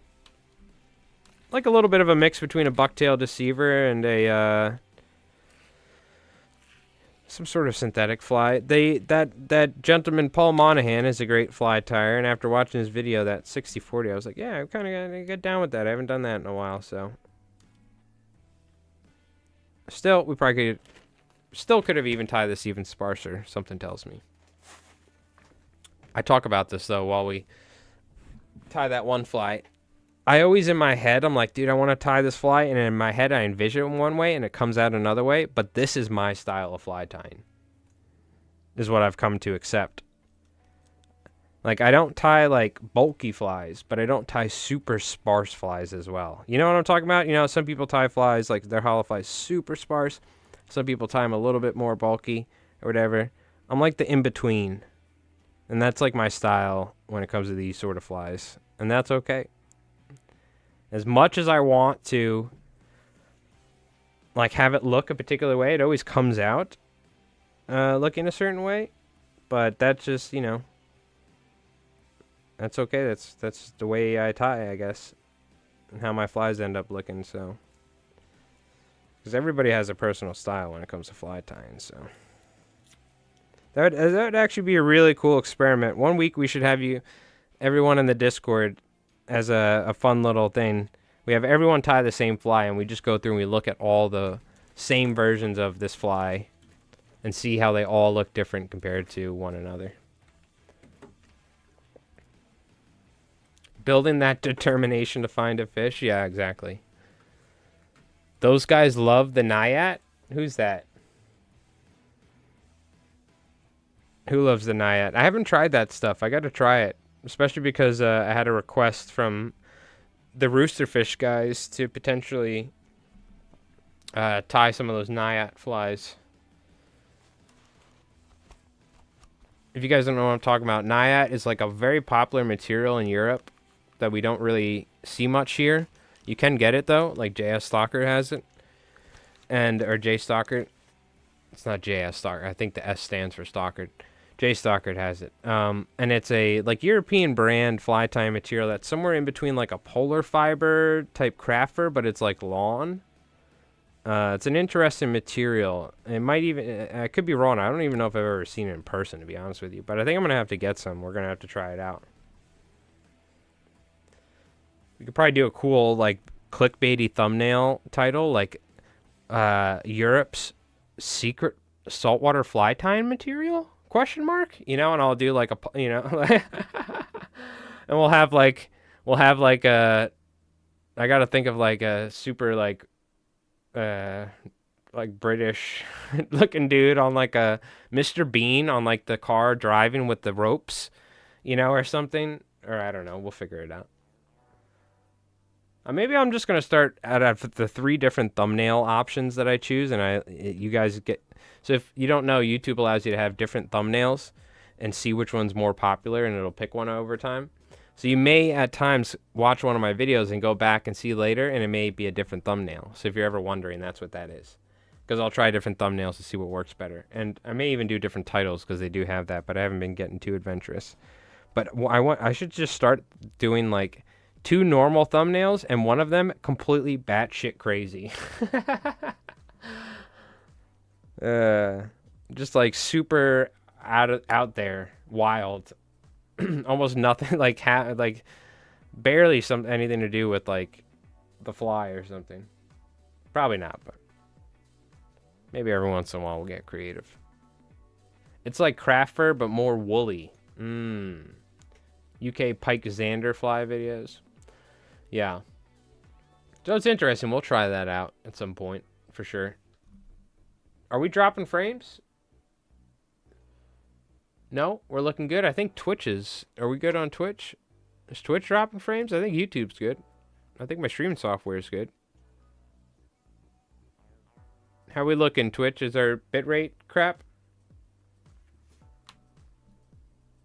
YouTube, are we looking all right? How we looking, YouTube? Very macro-y. Oh, yeah. Well, I'm just letting this dry a second, then we're going to hit it with some Sharpies. We'll get super macro-y. Am I the only one buffering all the time? No, I think Twitch is unstable, but my YouTube looks fine. So I don't know why my Twitch is unstable. It's like showing bitrate is gone to crap. Are we good on YouTube? It might be a Twitch thing. Wouldn't be surprised. We're all good on YouTube. All right, sounds good. Thank you, Paul. And Bites on Fishing. Thank you, appreciate that. Thank you for letting me know. Sorry, Twitch. I don't know what's going on. This is a Twitch thing. Because I'm not dropping frames on my end. But my Twitch stuff is... I don't think I can restart the stream without doing it. So... Anyways, if you guys hear me on Twitch... Twitch L Bozo, Twitch. I don't know why that's happening, but... Man, again, Twitch taking L's left and right, dude. You got some crazy stuff. If you know, you know. But, yeah. If you don't, then don't worry about it. You don't need to think about Twitch. All right. Dropping out? Yeah, unfortunately, it's Twitch. I don't know what's going on. Let me let the Twitch folks know.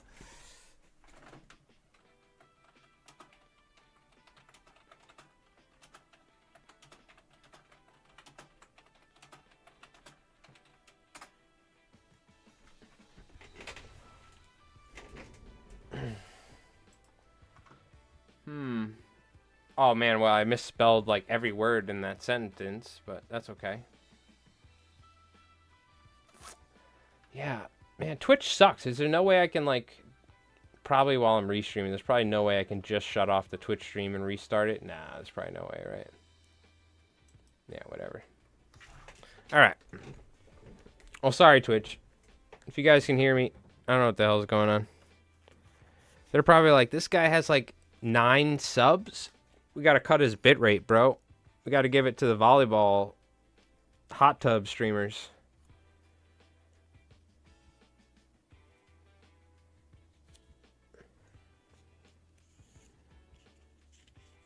Yeah, you gotta love Twitch. There, I don't know if I can even say his name, but you remember that guy that used to be the guy that was like, you might be if you like going, what was the name of that tour that they all did? Jeff Foxworthy. That, he's like, you might be I can't even say that because Twitch might ban me, by the way. But what do you call it? There was a dude with that name, and it was something neck outdoors, and he got temporary banned because his buddy, who was a little overweight, bent over, and you could see a little bit of his butt crack while they were fishing. So he got banned for that, for temporarily. And then they banned him, I think, or they forced him to change his name because they said his name was like derogatory. But meanwhile, recently, this streamer, this chick, they did some terrible things, and they got caught on stream, and they got like a 1-week ban. Or a 1-day ban, and then there was a public outrage, and then they got a 1-week ban. So, Twitch is like, dude, it's so funny. But I love I hate thinking about it because it was terrible what happened to that dude, but I love it, like, his buddy bent over while they were fishing. You saw a little bit of butt crack, he gets banned, and you get these streamers on Twitch that are, like, committing actual crimes, and they get, like, less bans than, shorter ban than like smaller streamers.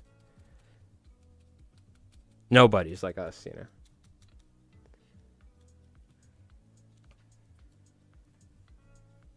Yeah, interesting stuff.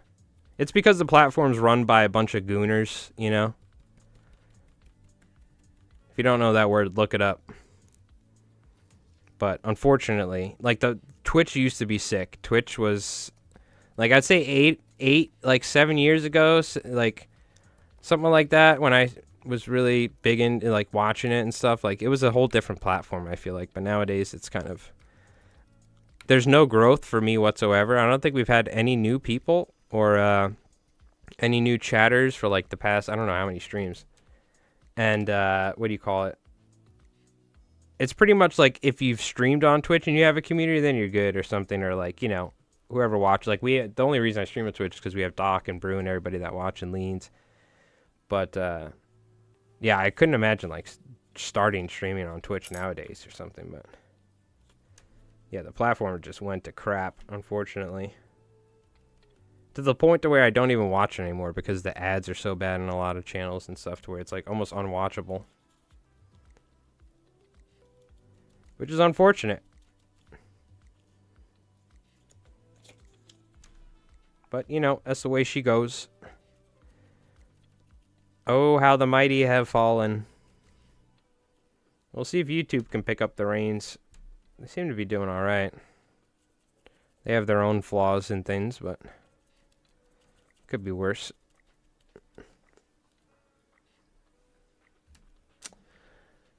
To get the line, you ... That's a good idea. Are you talking about... I feel like I'm having a hard time actually lining them up, but yeah. But I'm just doing this so you guys can see me doing it. Normally I would take it off the vise, but it does somewhat make it easier to do that. How's it going, Dennis? Hope you're doing well. So we're going for our mackerel look here. We're mackereling it up.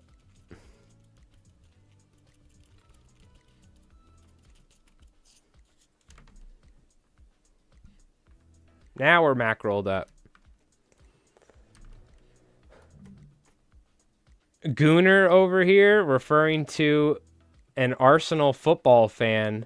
Wait, you guys call Arsenal football fans gooners? So you can only imagine what it means nowadays? Oh my god.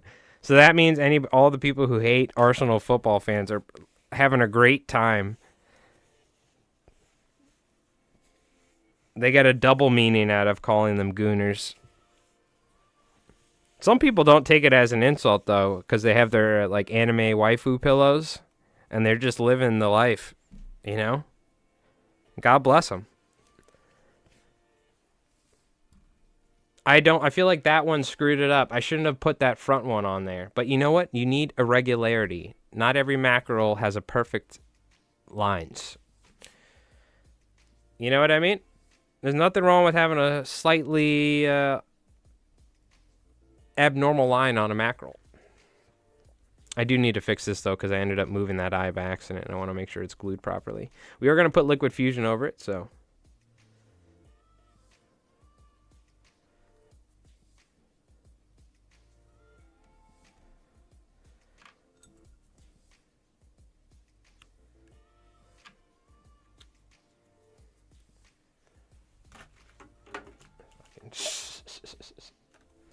That's funny. Yeah, I was struggling, right? Like, we went from chartreuse to olive to blue. I was like, do I blend the olive and blue together? Or do I go blue on top? Because, you know, mackerels are different, right? I would say they're more of like a turquoise-ish color. Obviously, they're not going to go from one color to the other, but, you know, with being lazy and not wanting to custom blend all colors together. And, you know, there's nothing wrong with going from one color to the next, you know, as well. That does happen in the fish's natural color as well. But, yeah, I kind of like the bluish, you know, and then that, you got to have that dark peacock, I feel like, for a mackerel on top, because the mackerels have that dark back on them. So I wish it was a little longer, but this is what I got. This is what we're working with. We're going to cover the eyes in some liquid fusion here. I do want this to kind of dry. So maybe what we'll do is we'll take a break. We'll let this dry, and then we'll throw some liquid fusion on. And then we'll probably end up tying one more. Man, we're almost at 2 hours. That's crazy. I really was flapping my gums today, and we didn't even take a break yet, did we? Are you kidding me? I haven't hookah lounged yet? Unbelievable. Jerry. That's the wrong button, Jerry. You telling me we haven't taken a hookah lounge break? It's been almost 2 hours. You didn't hit the alarm button, Jerry. Unbelievable. All right. We're going to take a hookah lounge break. And what do you call it? When we get back, we'll tie another fly here, so what do you call it? You guys got me worked up. You guys got me chatty today, so that's what you need. You get more streaming time out of me. So not too much though. Let's not go crazy, all right? All right, we'll be back in a second here. We'll play the Albie highlight as usual. Thank God for Albies. Saving grace this year, right? Am I right? All right, we'll be back in a sec.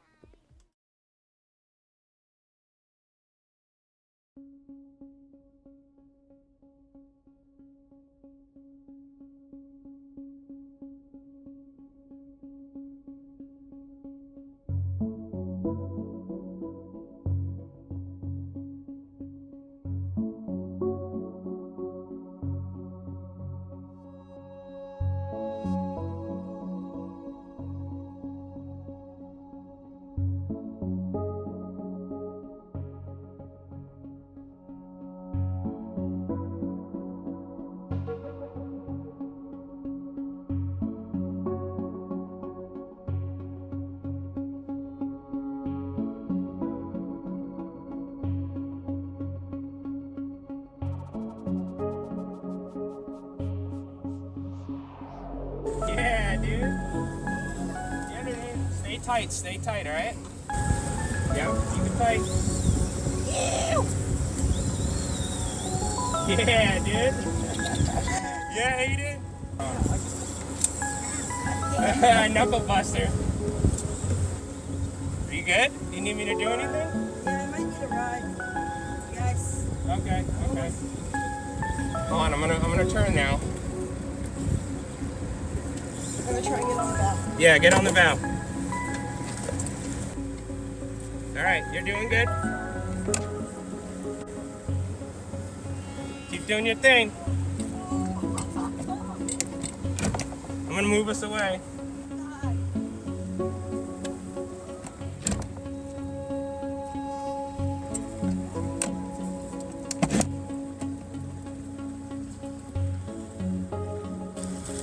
Is that a little one? No, that's a nice one. Oh, let's go! Come here, close next to your alley.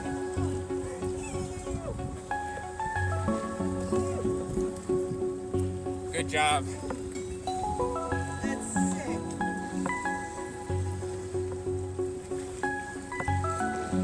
All right. Nice. Go! Albie slap! Good job, kid. Yee!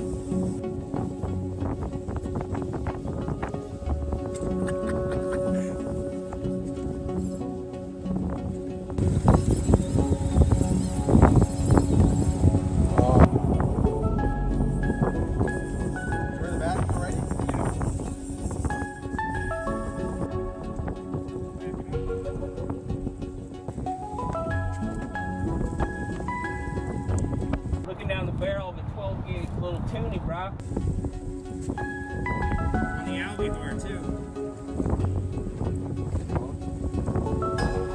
You're taking it like that.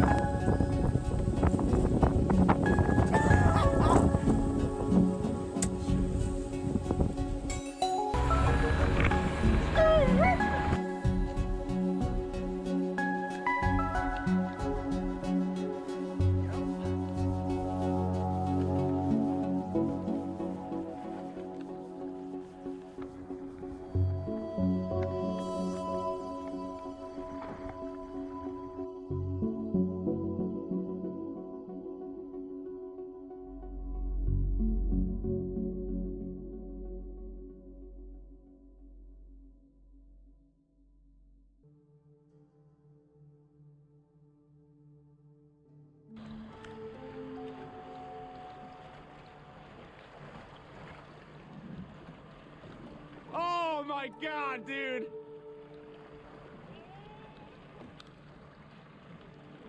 What the fuck?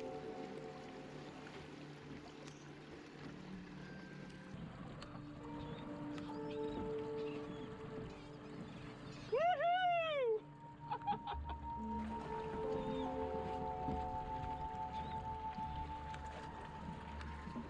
Oh my god.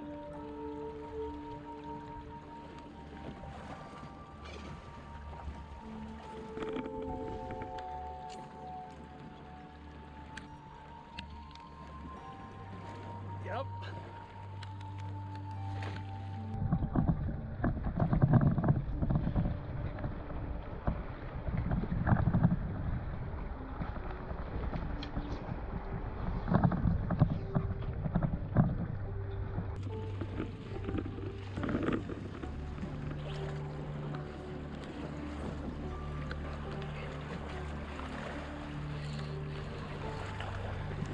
Oh my god!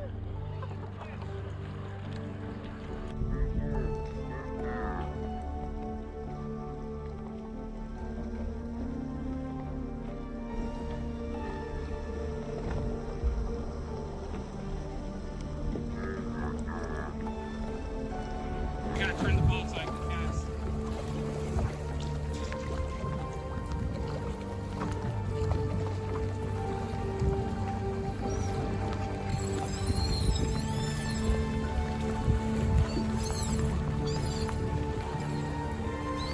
Oh my god, dude!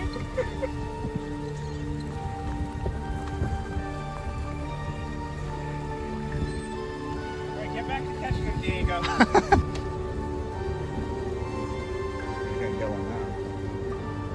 There's a shark.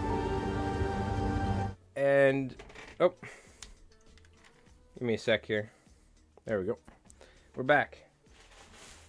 Let the camera cool down a little. All right. Let's throw some liquid fusion on here. Albie's in the rain. Ah, limit per day. Gotcha. So let me go back up and read your comment. DEC1 I must register striper weakfish, spotted weakfish, flounder, and redfish. Limit 1 weakfish, 3 spotted trout, 0 stripers. Oh, wow. Now, is that recreational, right? Daily? So there's 0... well, yeah, that makes sense, at least. Where I don't know where you're at, Jim, if you want to mention it. But it's like seasonal closure, obviously. Because for spawning and stuff, but... Like, you're not allowed to keep striped bass after December 15th, I think, through April 15th or something like that in New York. You can still fish for them, but you can't keep them, and you have to release them properly. Is the idea, at least, but... They were talking about no closures, and we were kind of against that, but... I don't know. It's tough. I don't know how you go about managing a striped bass fishery. I just tie flies for them. But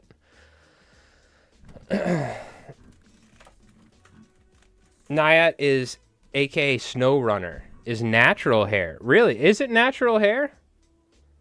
I thought it was a synthetic. So is Naiad... I thought Naiad was like a synthetic version of it or something. Interesting. I've heard the Snow Runner term. We're going to get some. We're going to play with it. There's a Naiad fly that everyone uses for roosterfish, and we'll make a video on it. I don't know how it's even tied. We'll just figure it out ourselves. And we'll tie a roosterfish fly with the Naiad. Because I think I'm going to be tying some for some people, so. We'll be ordering it, and we'll be playing with it. I'll probably order it from Jay Stockert, because it doesn't, Chris doesn't have it at Saltwater Flies. And I need to get pink fluorofiber. He doesn't have that either, so. Other than that, I stay loyal to saltwaterflies.com. The odd occasional orders from Lure Parts Online for certain things, but I've been ordering from Chris for over 20 years now, so.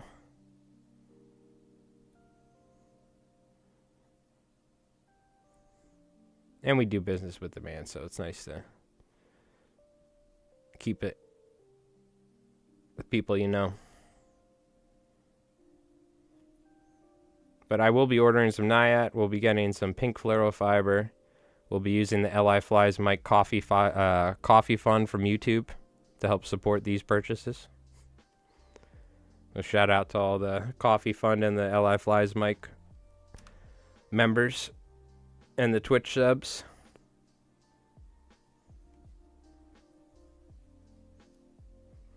Just put a little liquid fusion on there, and I'll tell you what, we fished the fly that you'll see coming up soon.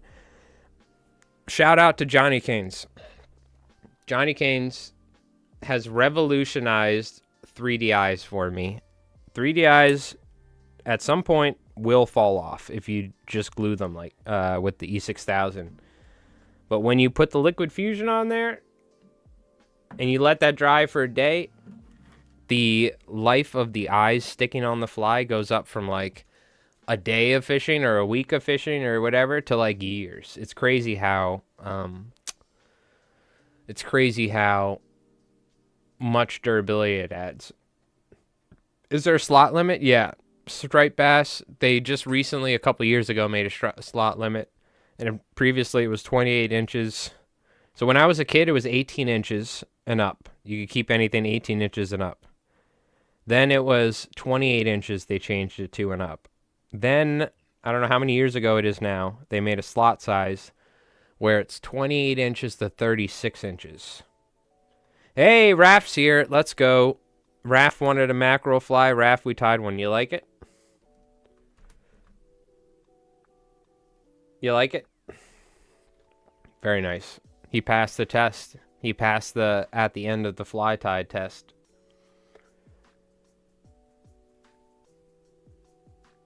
Yeah, 80s it was 36. That was after the moratorium, right, Calvin?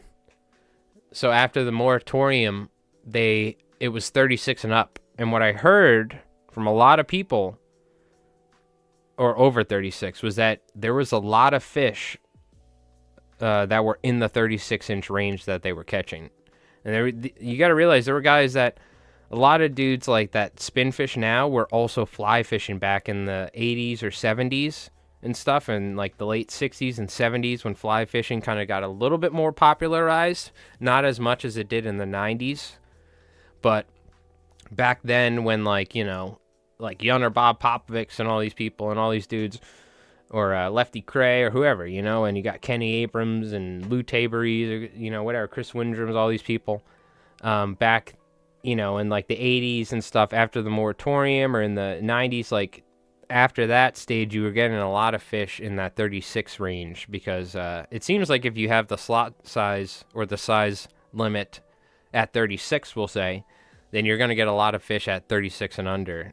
So it was interesting talking to people because now we have a slot size 28 to 36. And the idea is that fish over 36 are producing a lot of offspring or whatever. So like if you let the fish over 36 inch go, they'll produce more fish. That's kind of the idea-ish somewhat. Maybe that's not totally there, but it's definitely like what I've been told over the years.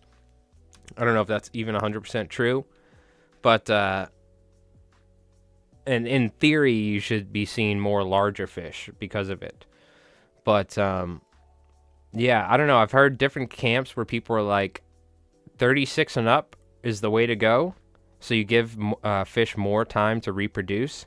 Because if you're keeping fish from 28 to 36, then those fish, you know, they've just reached sexual maturity at 28 inches.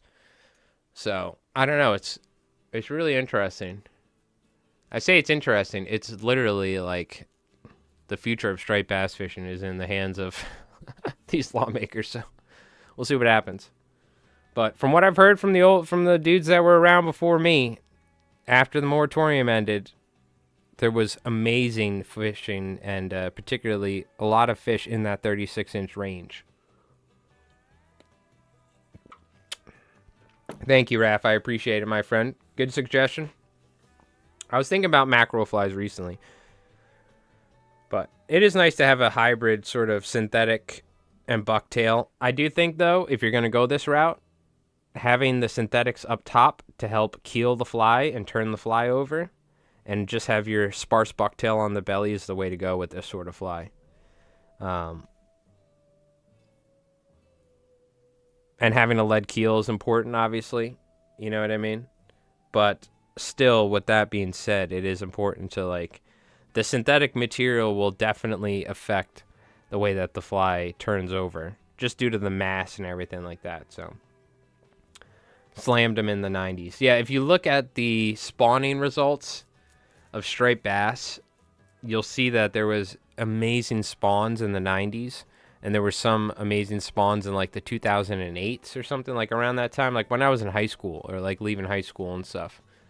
So you can see, and it correlates, like the spawning results correlate to the years of, like 5 years later with good spawns. 5 years later, the fishing was amazing. You know what I mean?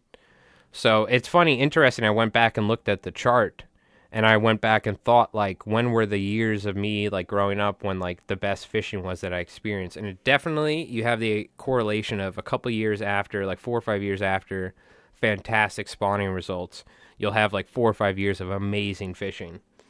And then if they have poor spawning results and the fishing isn't regulated properly, they get whittled down and this and that, then now we're getting into this, like, the worst decline that we've had in, you know, however many years. So, can I see the bottle? It does not come in different viscosities. They've recently changed the bottle. You'll see 2 different versions.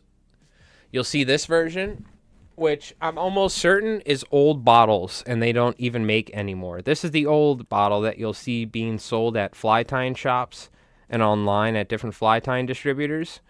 This is the new and updated bottle that, what's the name of the company I use? Eileen's. Eileen's Tacky Glue is what I use. Yeah, Eileen's. Now, I don't know if this says anything with Eileen's. Manufactured by I Love to Create. So it's definitely changed. It swapped hands at some point. This is the older Liquid Fusion, and this is the new one. It says heavy duty on it. But I'm almost certain it's the same exact stuff. But you cannot find this at any craft stores or anything. You used to be able to. So I'm almost convinced, if you Google it, you will see this particular bottle. I'm almost convinced these are older bottles that are stock in fly shops, online fly shops. And if you go to any craft store, this is what you'll see nowadays, because this is the new and updated version. So we did some research on stream because this is what I use, and I was using this, and I have older Liquid Fusion, and what happens is we found is with older Liquid Fusion, I don't know if it's just due to age, you'll see that it'll actually turn white once you fish it. So some of the areas will look like, if you've ever seen a dead fish where their eyes turn like kind of milky colored, that's what it looks like. So I wanted to make sure, I'm like, what the hell is going on? So like, I'm like, this bottle looks different, but it does look, we did, from my research, this is either Eileen's took over Liquid Fusion, but this is like the new Liquid Fusion bottle from what I can tell. I'm almost certain it's the same exact stuff. And I haven't had any whiting or as bad whiting issues. You will get some whitening. It's just the way it is because it is a water-based glue. I think it's just a fact, but it clears up. But it's way better with this compared to the old, my old possibly expired Liquid Fusion, let's say. So that's the Liquid Fusion deal. All right, let's tie something quick. I'm going to put this sucker away. Let's tie a simple sand eel bend back or something, or maybe not a bend back, just like a simple sand eel fly. Because I do want to, probably going to do some surf fishing at some point. So what am I going to use hook wise? Let me see what I have. I do have this 4-aught this teaser hook. Let's just go ahead and use this, the 34007 Mustads. Say it's a teaser hook, it's just an all-around saltwater hook. They make a fly version. This is the non-fly version that works perfectly fine for flies. In fact, it works damn good for flies. Before we had fly versions of the 007, this is what everyone tied on. Or Tiemco's or something.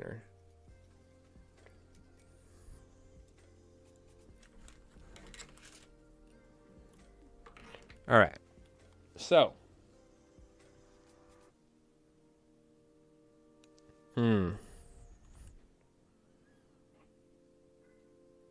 Sand eel, sand eel, sand eel. Want to do something flatwing related. I'm tempted to do a candy. But I think we'll just go like a traditional style Kenny Abrams like flatwing fly, but tied on this heavier hook. And we'll make it like larger. Let's do something like that.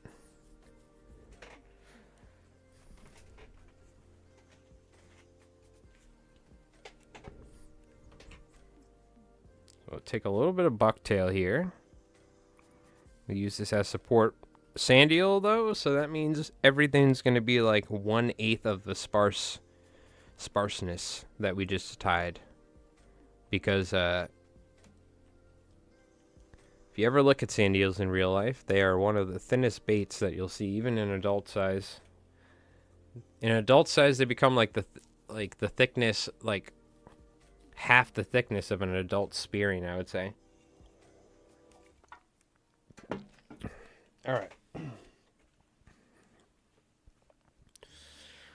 Ah, man, I couldn't help but just think about how I'm not catching any fish recently. I'm sitting here, I'm talking about, like, I have people ask me, I'm like, yeah, do this, do that, and I'm sitting there, I'm like, I'm not even catching fish. It's like the imposter syndrome is kicking in, you know, the thoughts of like, God damn it, I can't even catch a fish. What the hell's going on?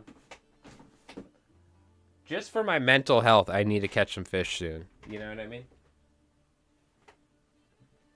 Just for my sanity's sake.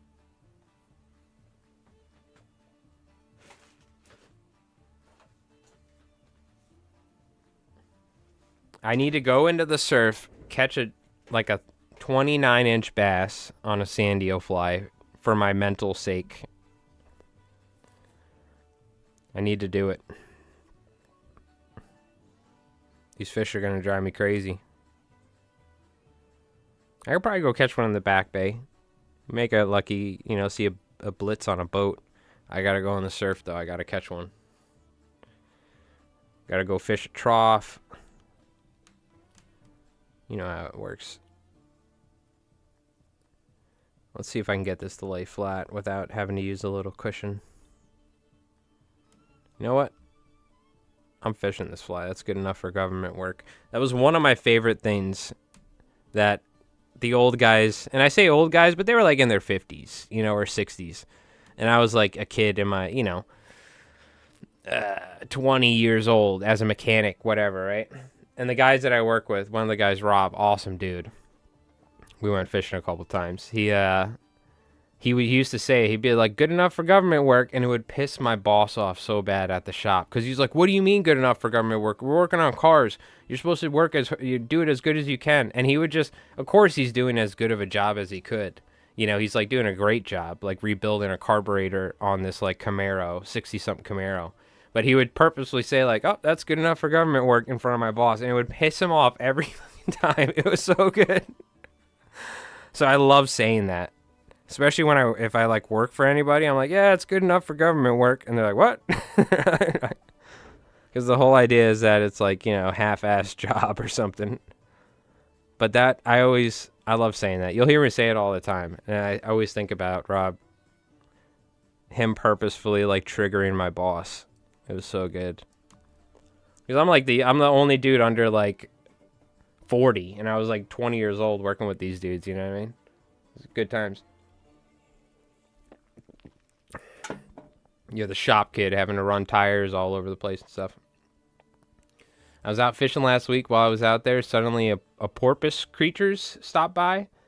I could pet them with my rod. After that, a fleet of those buggers were just swimming by. Fun to see, but irritating when you're trying to fish. Oh, you had some like sort of porpoises, huh? Were they like... I like how you call them porpoise creatures, like they were like mythological creatures that showed up. But they came close to you, huh? Interesting. Very cool. I'm surprised. I mean, I know you do have like porpoises and like different whales and stuff up there or out that way. But are they like miniature? Are they like small porpoises? Or are they like dolphin sized or bigger or like more like whale sized porpoises or what? I don't know why I'm grabbing another feather. This is perfectly fine. 2 feathers. By the way, I'm going to give you guys the pro tip. All right. I love tying tan over white sand eel flies, right? The only color these surf casters are buying of the teasers is olive over white. All right. And I asked them, it's not just like one dude, right? There's multiple people. They're only buying the olive and white teasers I'm tying and fishing them religiously. So if you want a pro tip from apparently on the east end of Long Island, if you want to fish a sand eel fly, tie it olive over white. I'm going to be honest with you. I usually tie them tan over white. That's like my go-to color for sand eels. But apparently, the only color these guys want to buy, I probably tied nothing but olive over white. He still has the tans and the pinks and the chartreuses, all the normal teaser colors I normally tie are fly colors. All he's been selling is olive over white. And not only that, but selling a lot of them. So I just wanted to put that out there. That's why we're tying olive over white right now. What you do with that information, we do it whatever you want. But apparently, that's the way she goes. Dolphin size. Oh, okay. And you have seals too? Man, we had seals. They weren't even that big. It was like smaller seals. Because I think we have a couple different species. One of the ones I saw on the surf the other day looked like a freaking like elephant leopard seal or something sort of face. He had a big like elongated nose almost. And it was huge. He had to have been like 1,000 pounds or something. He was a big boy. You know what I mean? You could just tell from the head. When the head looks like it's like twice the size as a human head or something. Just a big, big seal. I don't know what species it was, but it looked like the sort that could eat like a 30-pound striper. We saw some today that were smaller ones. I know there's like gray seals. There's different types of seals up here. But this time of year, you're going to see them like all day in the surf. And when you see a seal 60 to 80 feet off or 100 feet off the shore, it's like, all right, well, we might as well move. Because if there's any straight bass there, like the fishing's over. Because that's literally what they're eating. They're eating flounder, and they're eating straight bass, stuff like that. We saw one today with a winter flounder or a fluke in its mouth. He was gobbling it down like it was a lollipop or something.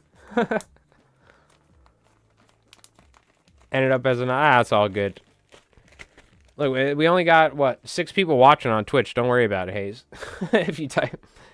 When you see seals, you can just stop fishing and go home. If you see porpoises, fish behind them. Oh, interesting. But there were probably 10 coming by me that day in an hour's time. Last resort spot I was on. Oh, okay. Fish spot nearly killed me. It was so tough with my legs for the walk for the day. Oh, man, the boulders. Yeah, that's the worst thing is walking on the uneven surfaces, having to walk down beaches like that. I always wondered if dolphins screw up the fishing. Yeah, I'm curious about that. I've seen dolphins and sharks like commingled, like feeding on bunker and stuff, and whales. So I'm always curious whether dolphins because they could easily target and eat striped bass or albies, whatever, right?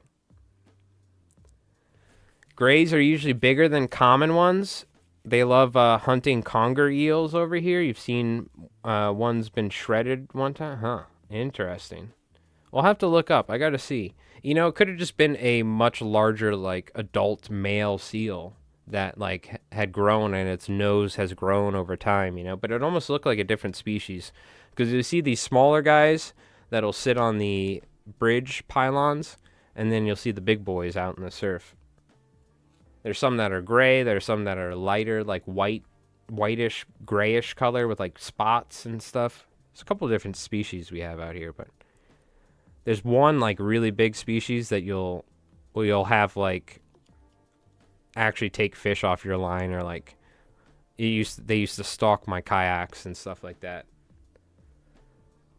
You would just you'd be out there fishing, and you'd just see this head pop. You would look behind you, and you wouldn't hear any noises, and there'd just be a seal 15 feet away watching me while I was fishing, and he just followed me the whole entirety of the time. If Zeke is watching. It was along the backside of where we were fishing today, on the backside of the inlet. I had a seal follow me the entire day while I was catching bluefish and stripers. But it was so ominous. You would just look over and there would be a seal sitting right there looking at you, and then he would just dip back below the water. Because he knows what he's doing. He's not dumb. He's waiting for an opportunity to grab a fish or something. But, I mean, there's some big seals. Some big ones. You've caught fish in front of seals? Oh, yeah, 100%. It's just the sort of thing, when you're fishing on the surf and the guy sees the seals, you see a seal come in front of you, you look at the guy next to you, you're like, oh, great, that's not a good sign, you know what I mean? It seems like the fishing always dies down when a seal shows up. It doesn't mean you can't catch them, because they're fishing just like you are, you know what I mean?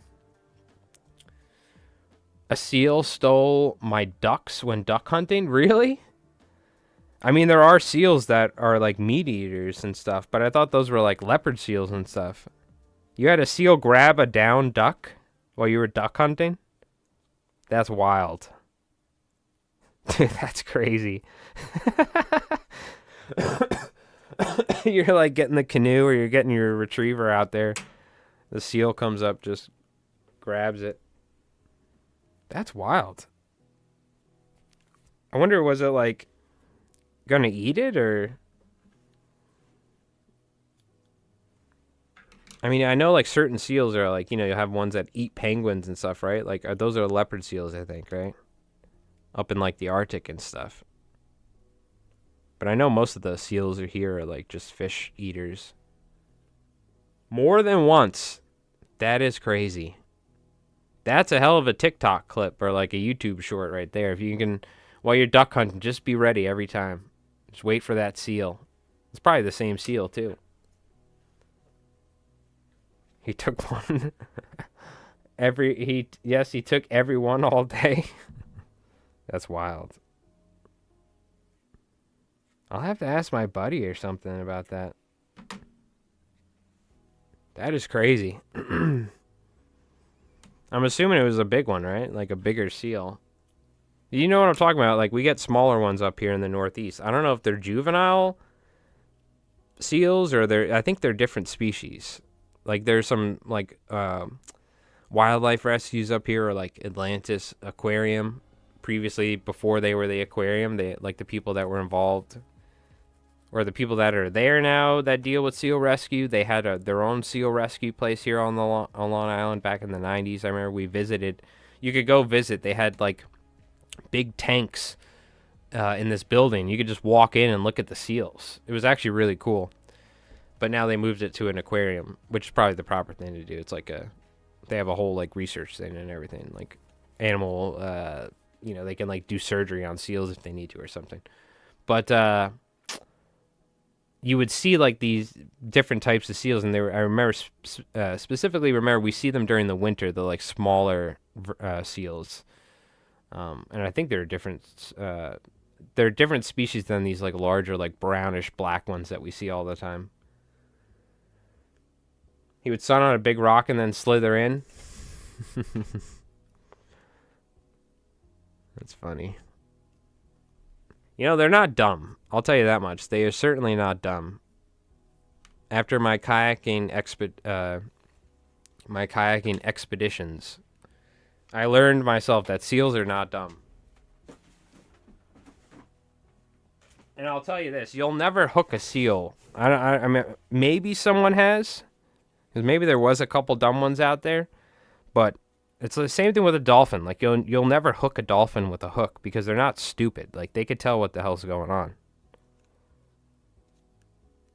Like fish aren't, their brains can't comprehend. Like at times they could see fish and line and this and that, but we're still able to trick them. Like a seal or a dolphin, they're smart enough to know that that's not like a fish, for instance. They can tell it's not natural. But after having a seal follow me, like trying to wait to steal fish from me and stuff, I could totally see like you're pretty much just setting up a dinner bell every time you shot a duck. I'm just surprised that they were eating ducks. Like I wonder what sort of species of seal that is, and is it normal that they like eat meat like that that's not fish? Yeah, you'll never see a seal chase flies. I literally had a fly land on the head of a seal today, and he looked up at me and he was like, "What the hell?" Because as like my fly landed, the seal like popped up out of the water, gave me like a dirty grin, and like swam away. Yeah, very curious creatures. I love seals. I think they're cool. A lot of people up there hate them because they think like the fishing sucks, like the seals eat everything. There is some truth. I mean, we literally saw a seal eating a flounder today. But I think the real reason why flounder fishing probably got so bad was due to overfishing on our part. You know what I mean? But I've had people tell me like they believe seals are the reason why flounder fishing is so bad. So some fishermen hate them. I personally love them because they're just like one of the coolest marine life that you can see in person, next to like dolphins and whales and sharks and stuff. But it does get a little annoying when you're fishing and you see them over and over again in the troughs that you're trying to catch stripers in and stuff. But, when I see them up on a sandbar somewhere in the wintertime, they're like the cutest looking things. I love it. You guys get harp and hooded? Harp and hooded seals. Okay. Yeah, I was curious what sort of seal species actually will eat like a bird, I was watching seagulls today. That was another thing I was thinking about. I was like, seagulls, they probably don't have any concept that they could be eaten by sharks from underneath or something, but I was just watching the seagulls sitting there in the water, and I was like, imagine if you gave the seagull enough brain power to like have fear of sharks underneath them swimming. Like you showed a seagull Jaws, and then you're like, all right, cool, and you put them out there in the wild, and you had to sit on the surface again. Because they're just sitting there with no care in the world. And there's like thresher sharks, you're like, you would think like at any moment, like a spinner shark could come up and just grab one of those seagulls. And they probably, I know bull sharks and stuff, that does happen, but it was just funny. The seagulls are just sitting there. Meanwhile, like thalassophobia for me, I would be like freaking out just sitting on the surface in November near a bunker pod or something. You couldn't figure out where the ducks were going after they were shot. Little do you know, it's actually your rival It's a rival hunter from a blind over, and he's got like a wetsuit, and he's literally just got the wetsuit. So you think it's a seal, but he's swimming over and grabbing your ducks, thinking he's being sneaky every time. It's just some dude in a wetsuit stealing your ducks.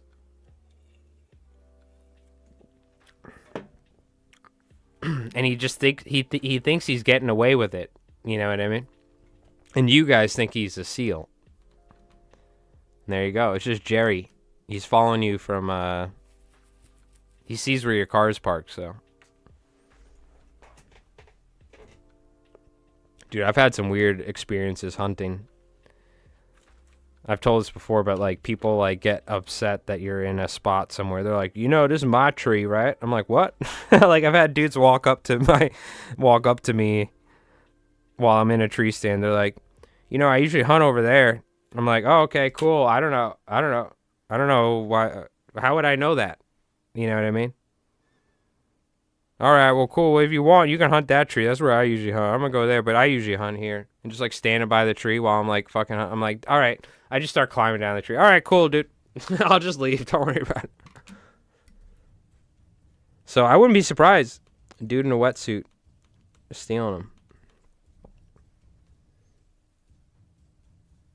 We're doing a death grip on the ocean floor? Yeah, no, I've literally never heard that once. What? Even when they die, they would have to, like, entangle themselves in eelgrass or something. I don't think they could even do that. I like your buddy's explanation of trying to come up to where the hell the ducks were going, though. What if they were going down and they bury their feet in the ground and they grip real tight when they die? So they they don't float up to the surface. Nope, they're still buoyant. They have feathers.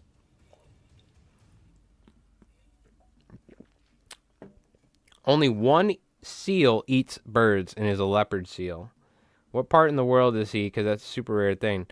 Yeah, that's what I'm reading. I think he's in Rhode Island or something or somewhere. That's what I was wondering. But, there are odd outliers, right? You wouldn't be lying to us, Calvin. Right? You never know. Maybe there's a leopard up there. But I feel like, who knows, right? With nature, I wouldn't be surprised. You never know. All of a sudden, the seal just was like, I'm just going to start eating ducks.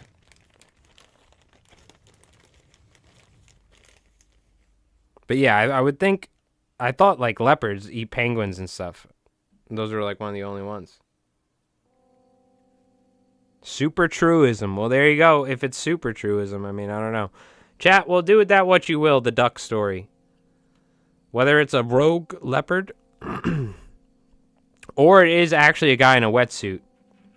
Because we know the duck's not death gripping. So I'm still out. I still think it's a dude in a wetsuit, but it's Jerry.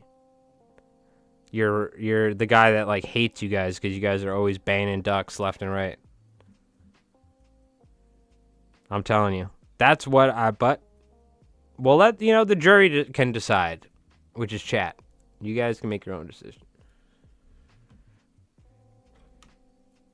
It's a local crackhead dude in a wetsuit in December, and he's bringing the ducks. He's got like his crack dealer loves wild duck. You know what I mean? And he's like, these guys, they don't know nothing. He's just been taking ducks from you guys for years. Like, that damn seal's taking that duck again. He's got like a little cutout of a seal. He's like swimming behind it. You know what I mean? He's like smoking a meth pipe. He doesn't even have a wetsuit. He's just like in like shorts with no t-shirt, but he's got a cutout of a seal he swims behind. And over the years, he's gotten better. He's like made an articulating jaw to it. Providence Point, Rhode Island. There you go. Well, look, you're farther up north. So, I don't know. Maybe there are leopards. Maybe it is a leopard seal. Who the hell knows? I know one thing. Those are big-ass, bad-looking seals, so you probably would know. Then again, is it a gray, or is it a large, just regular seal that is just turned to the lust of duck meat? Could be. Evolution. You know, God knows up there, you're not too far from Connecticut. You know how many of those tampon dispensers and stuff you see wash up on shore from Connecticut? So think of all those PCBs. Could be turning the seals into duck hunters. Yeah, he uses the pipe as a snorkel. That's so good. Oh, God. And he literally only, like, the only time he gets oxygen is while he's hitting the pipe. I made it to one stream, seems good. Hell yeah, Cragger Roll. Round of applause. Give it up, everybody. Thank you, my friend. Thank you, thank you. Danke, danke. As they say in German. Germany. You like how I did that with a French accent? He was slick. Well, look. Get a video of that and send it to a seal person. And let's get the first confirmed non-leopard seal duck eaten by seal confirmation.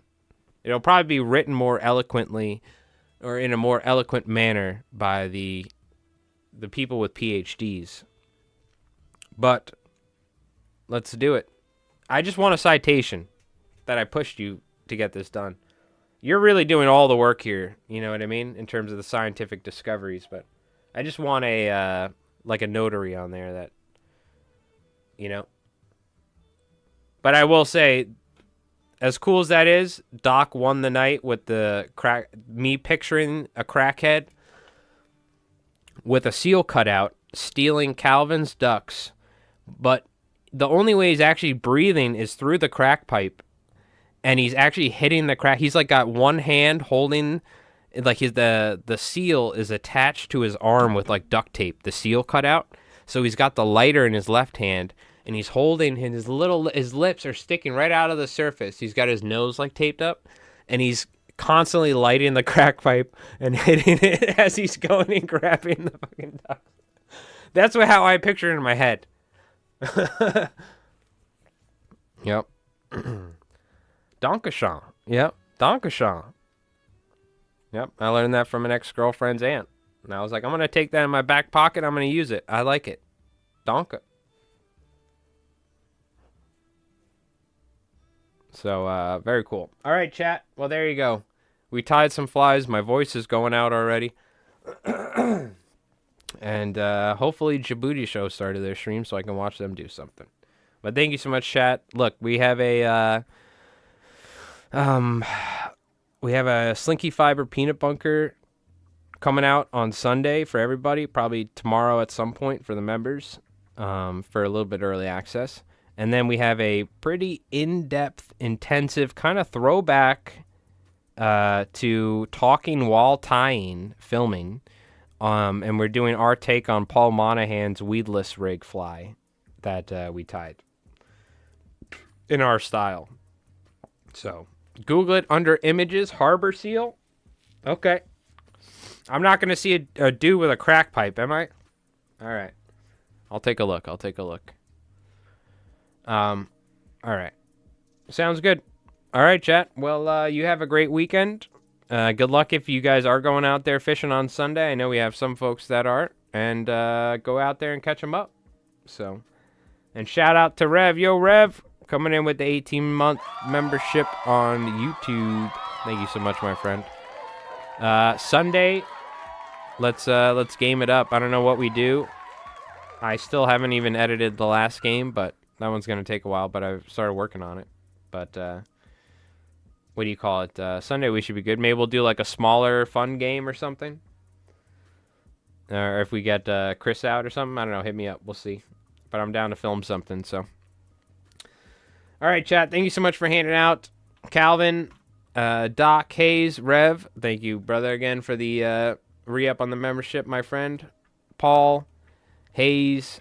Thank you again, everybody tuning in and watching. Anybody else I missed? You guys have an awesome weekend. Have an awesome night. And take it easy out there.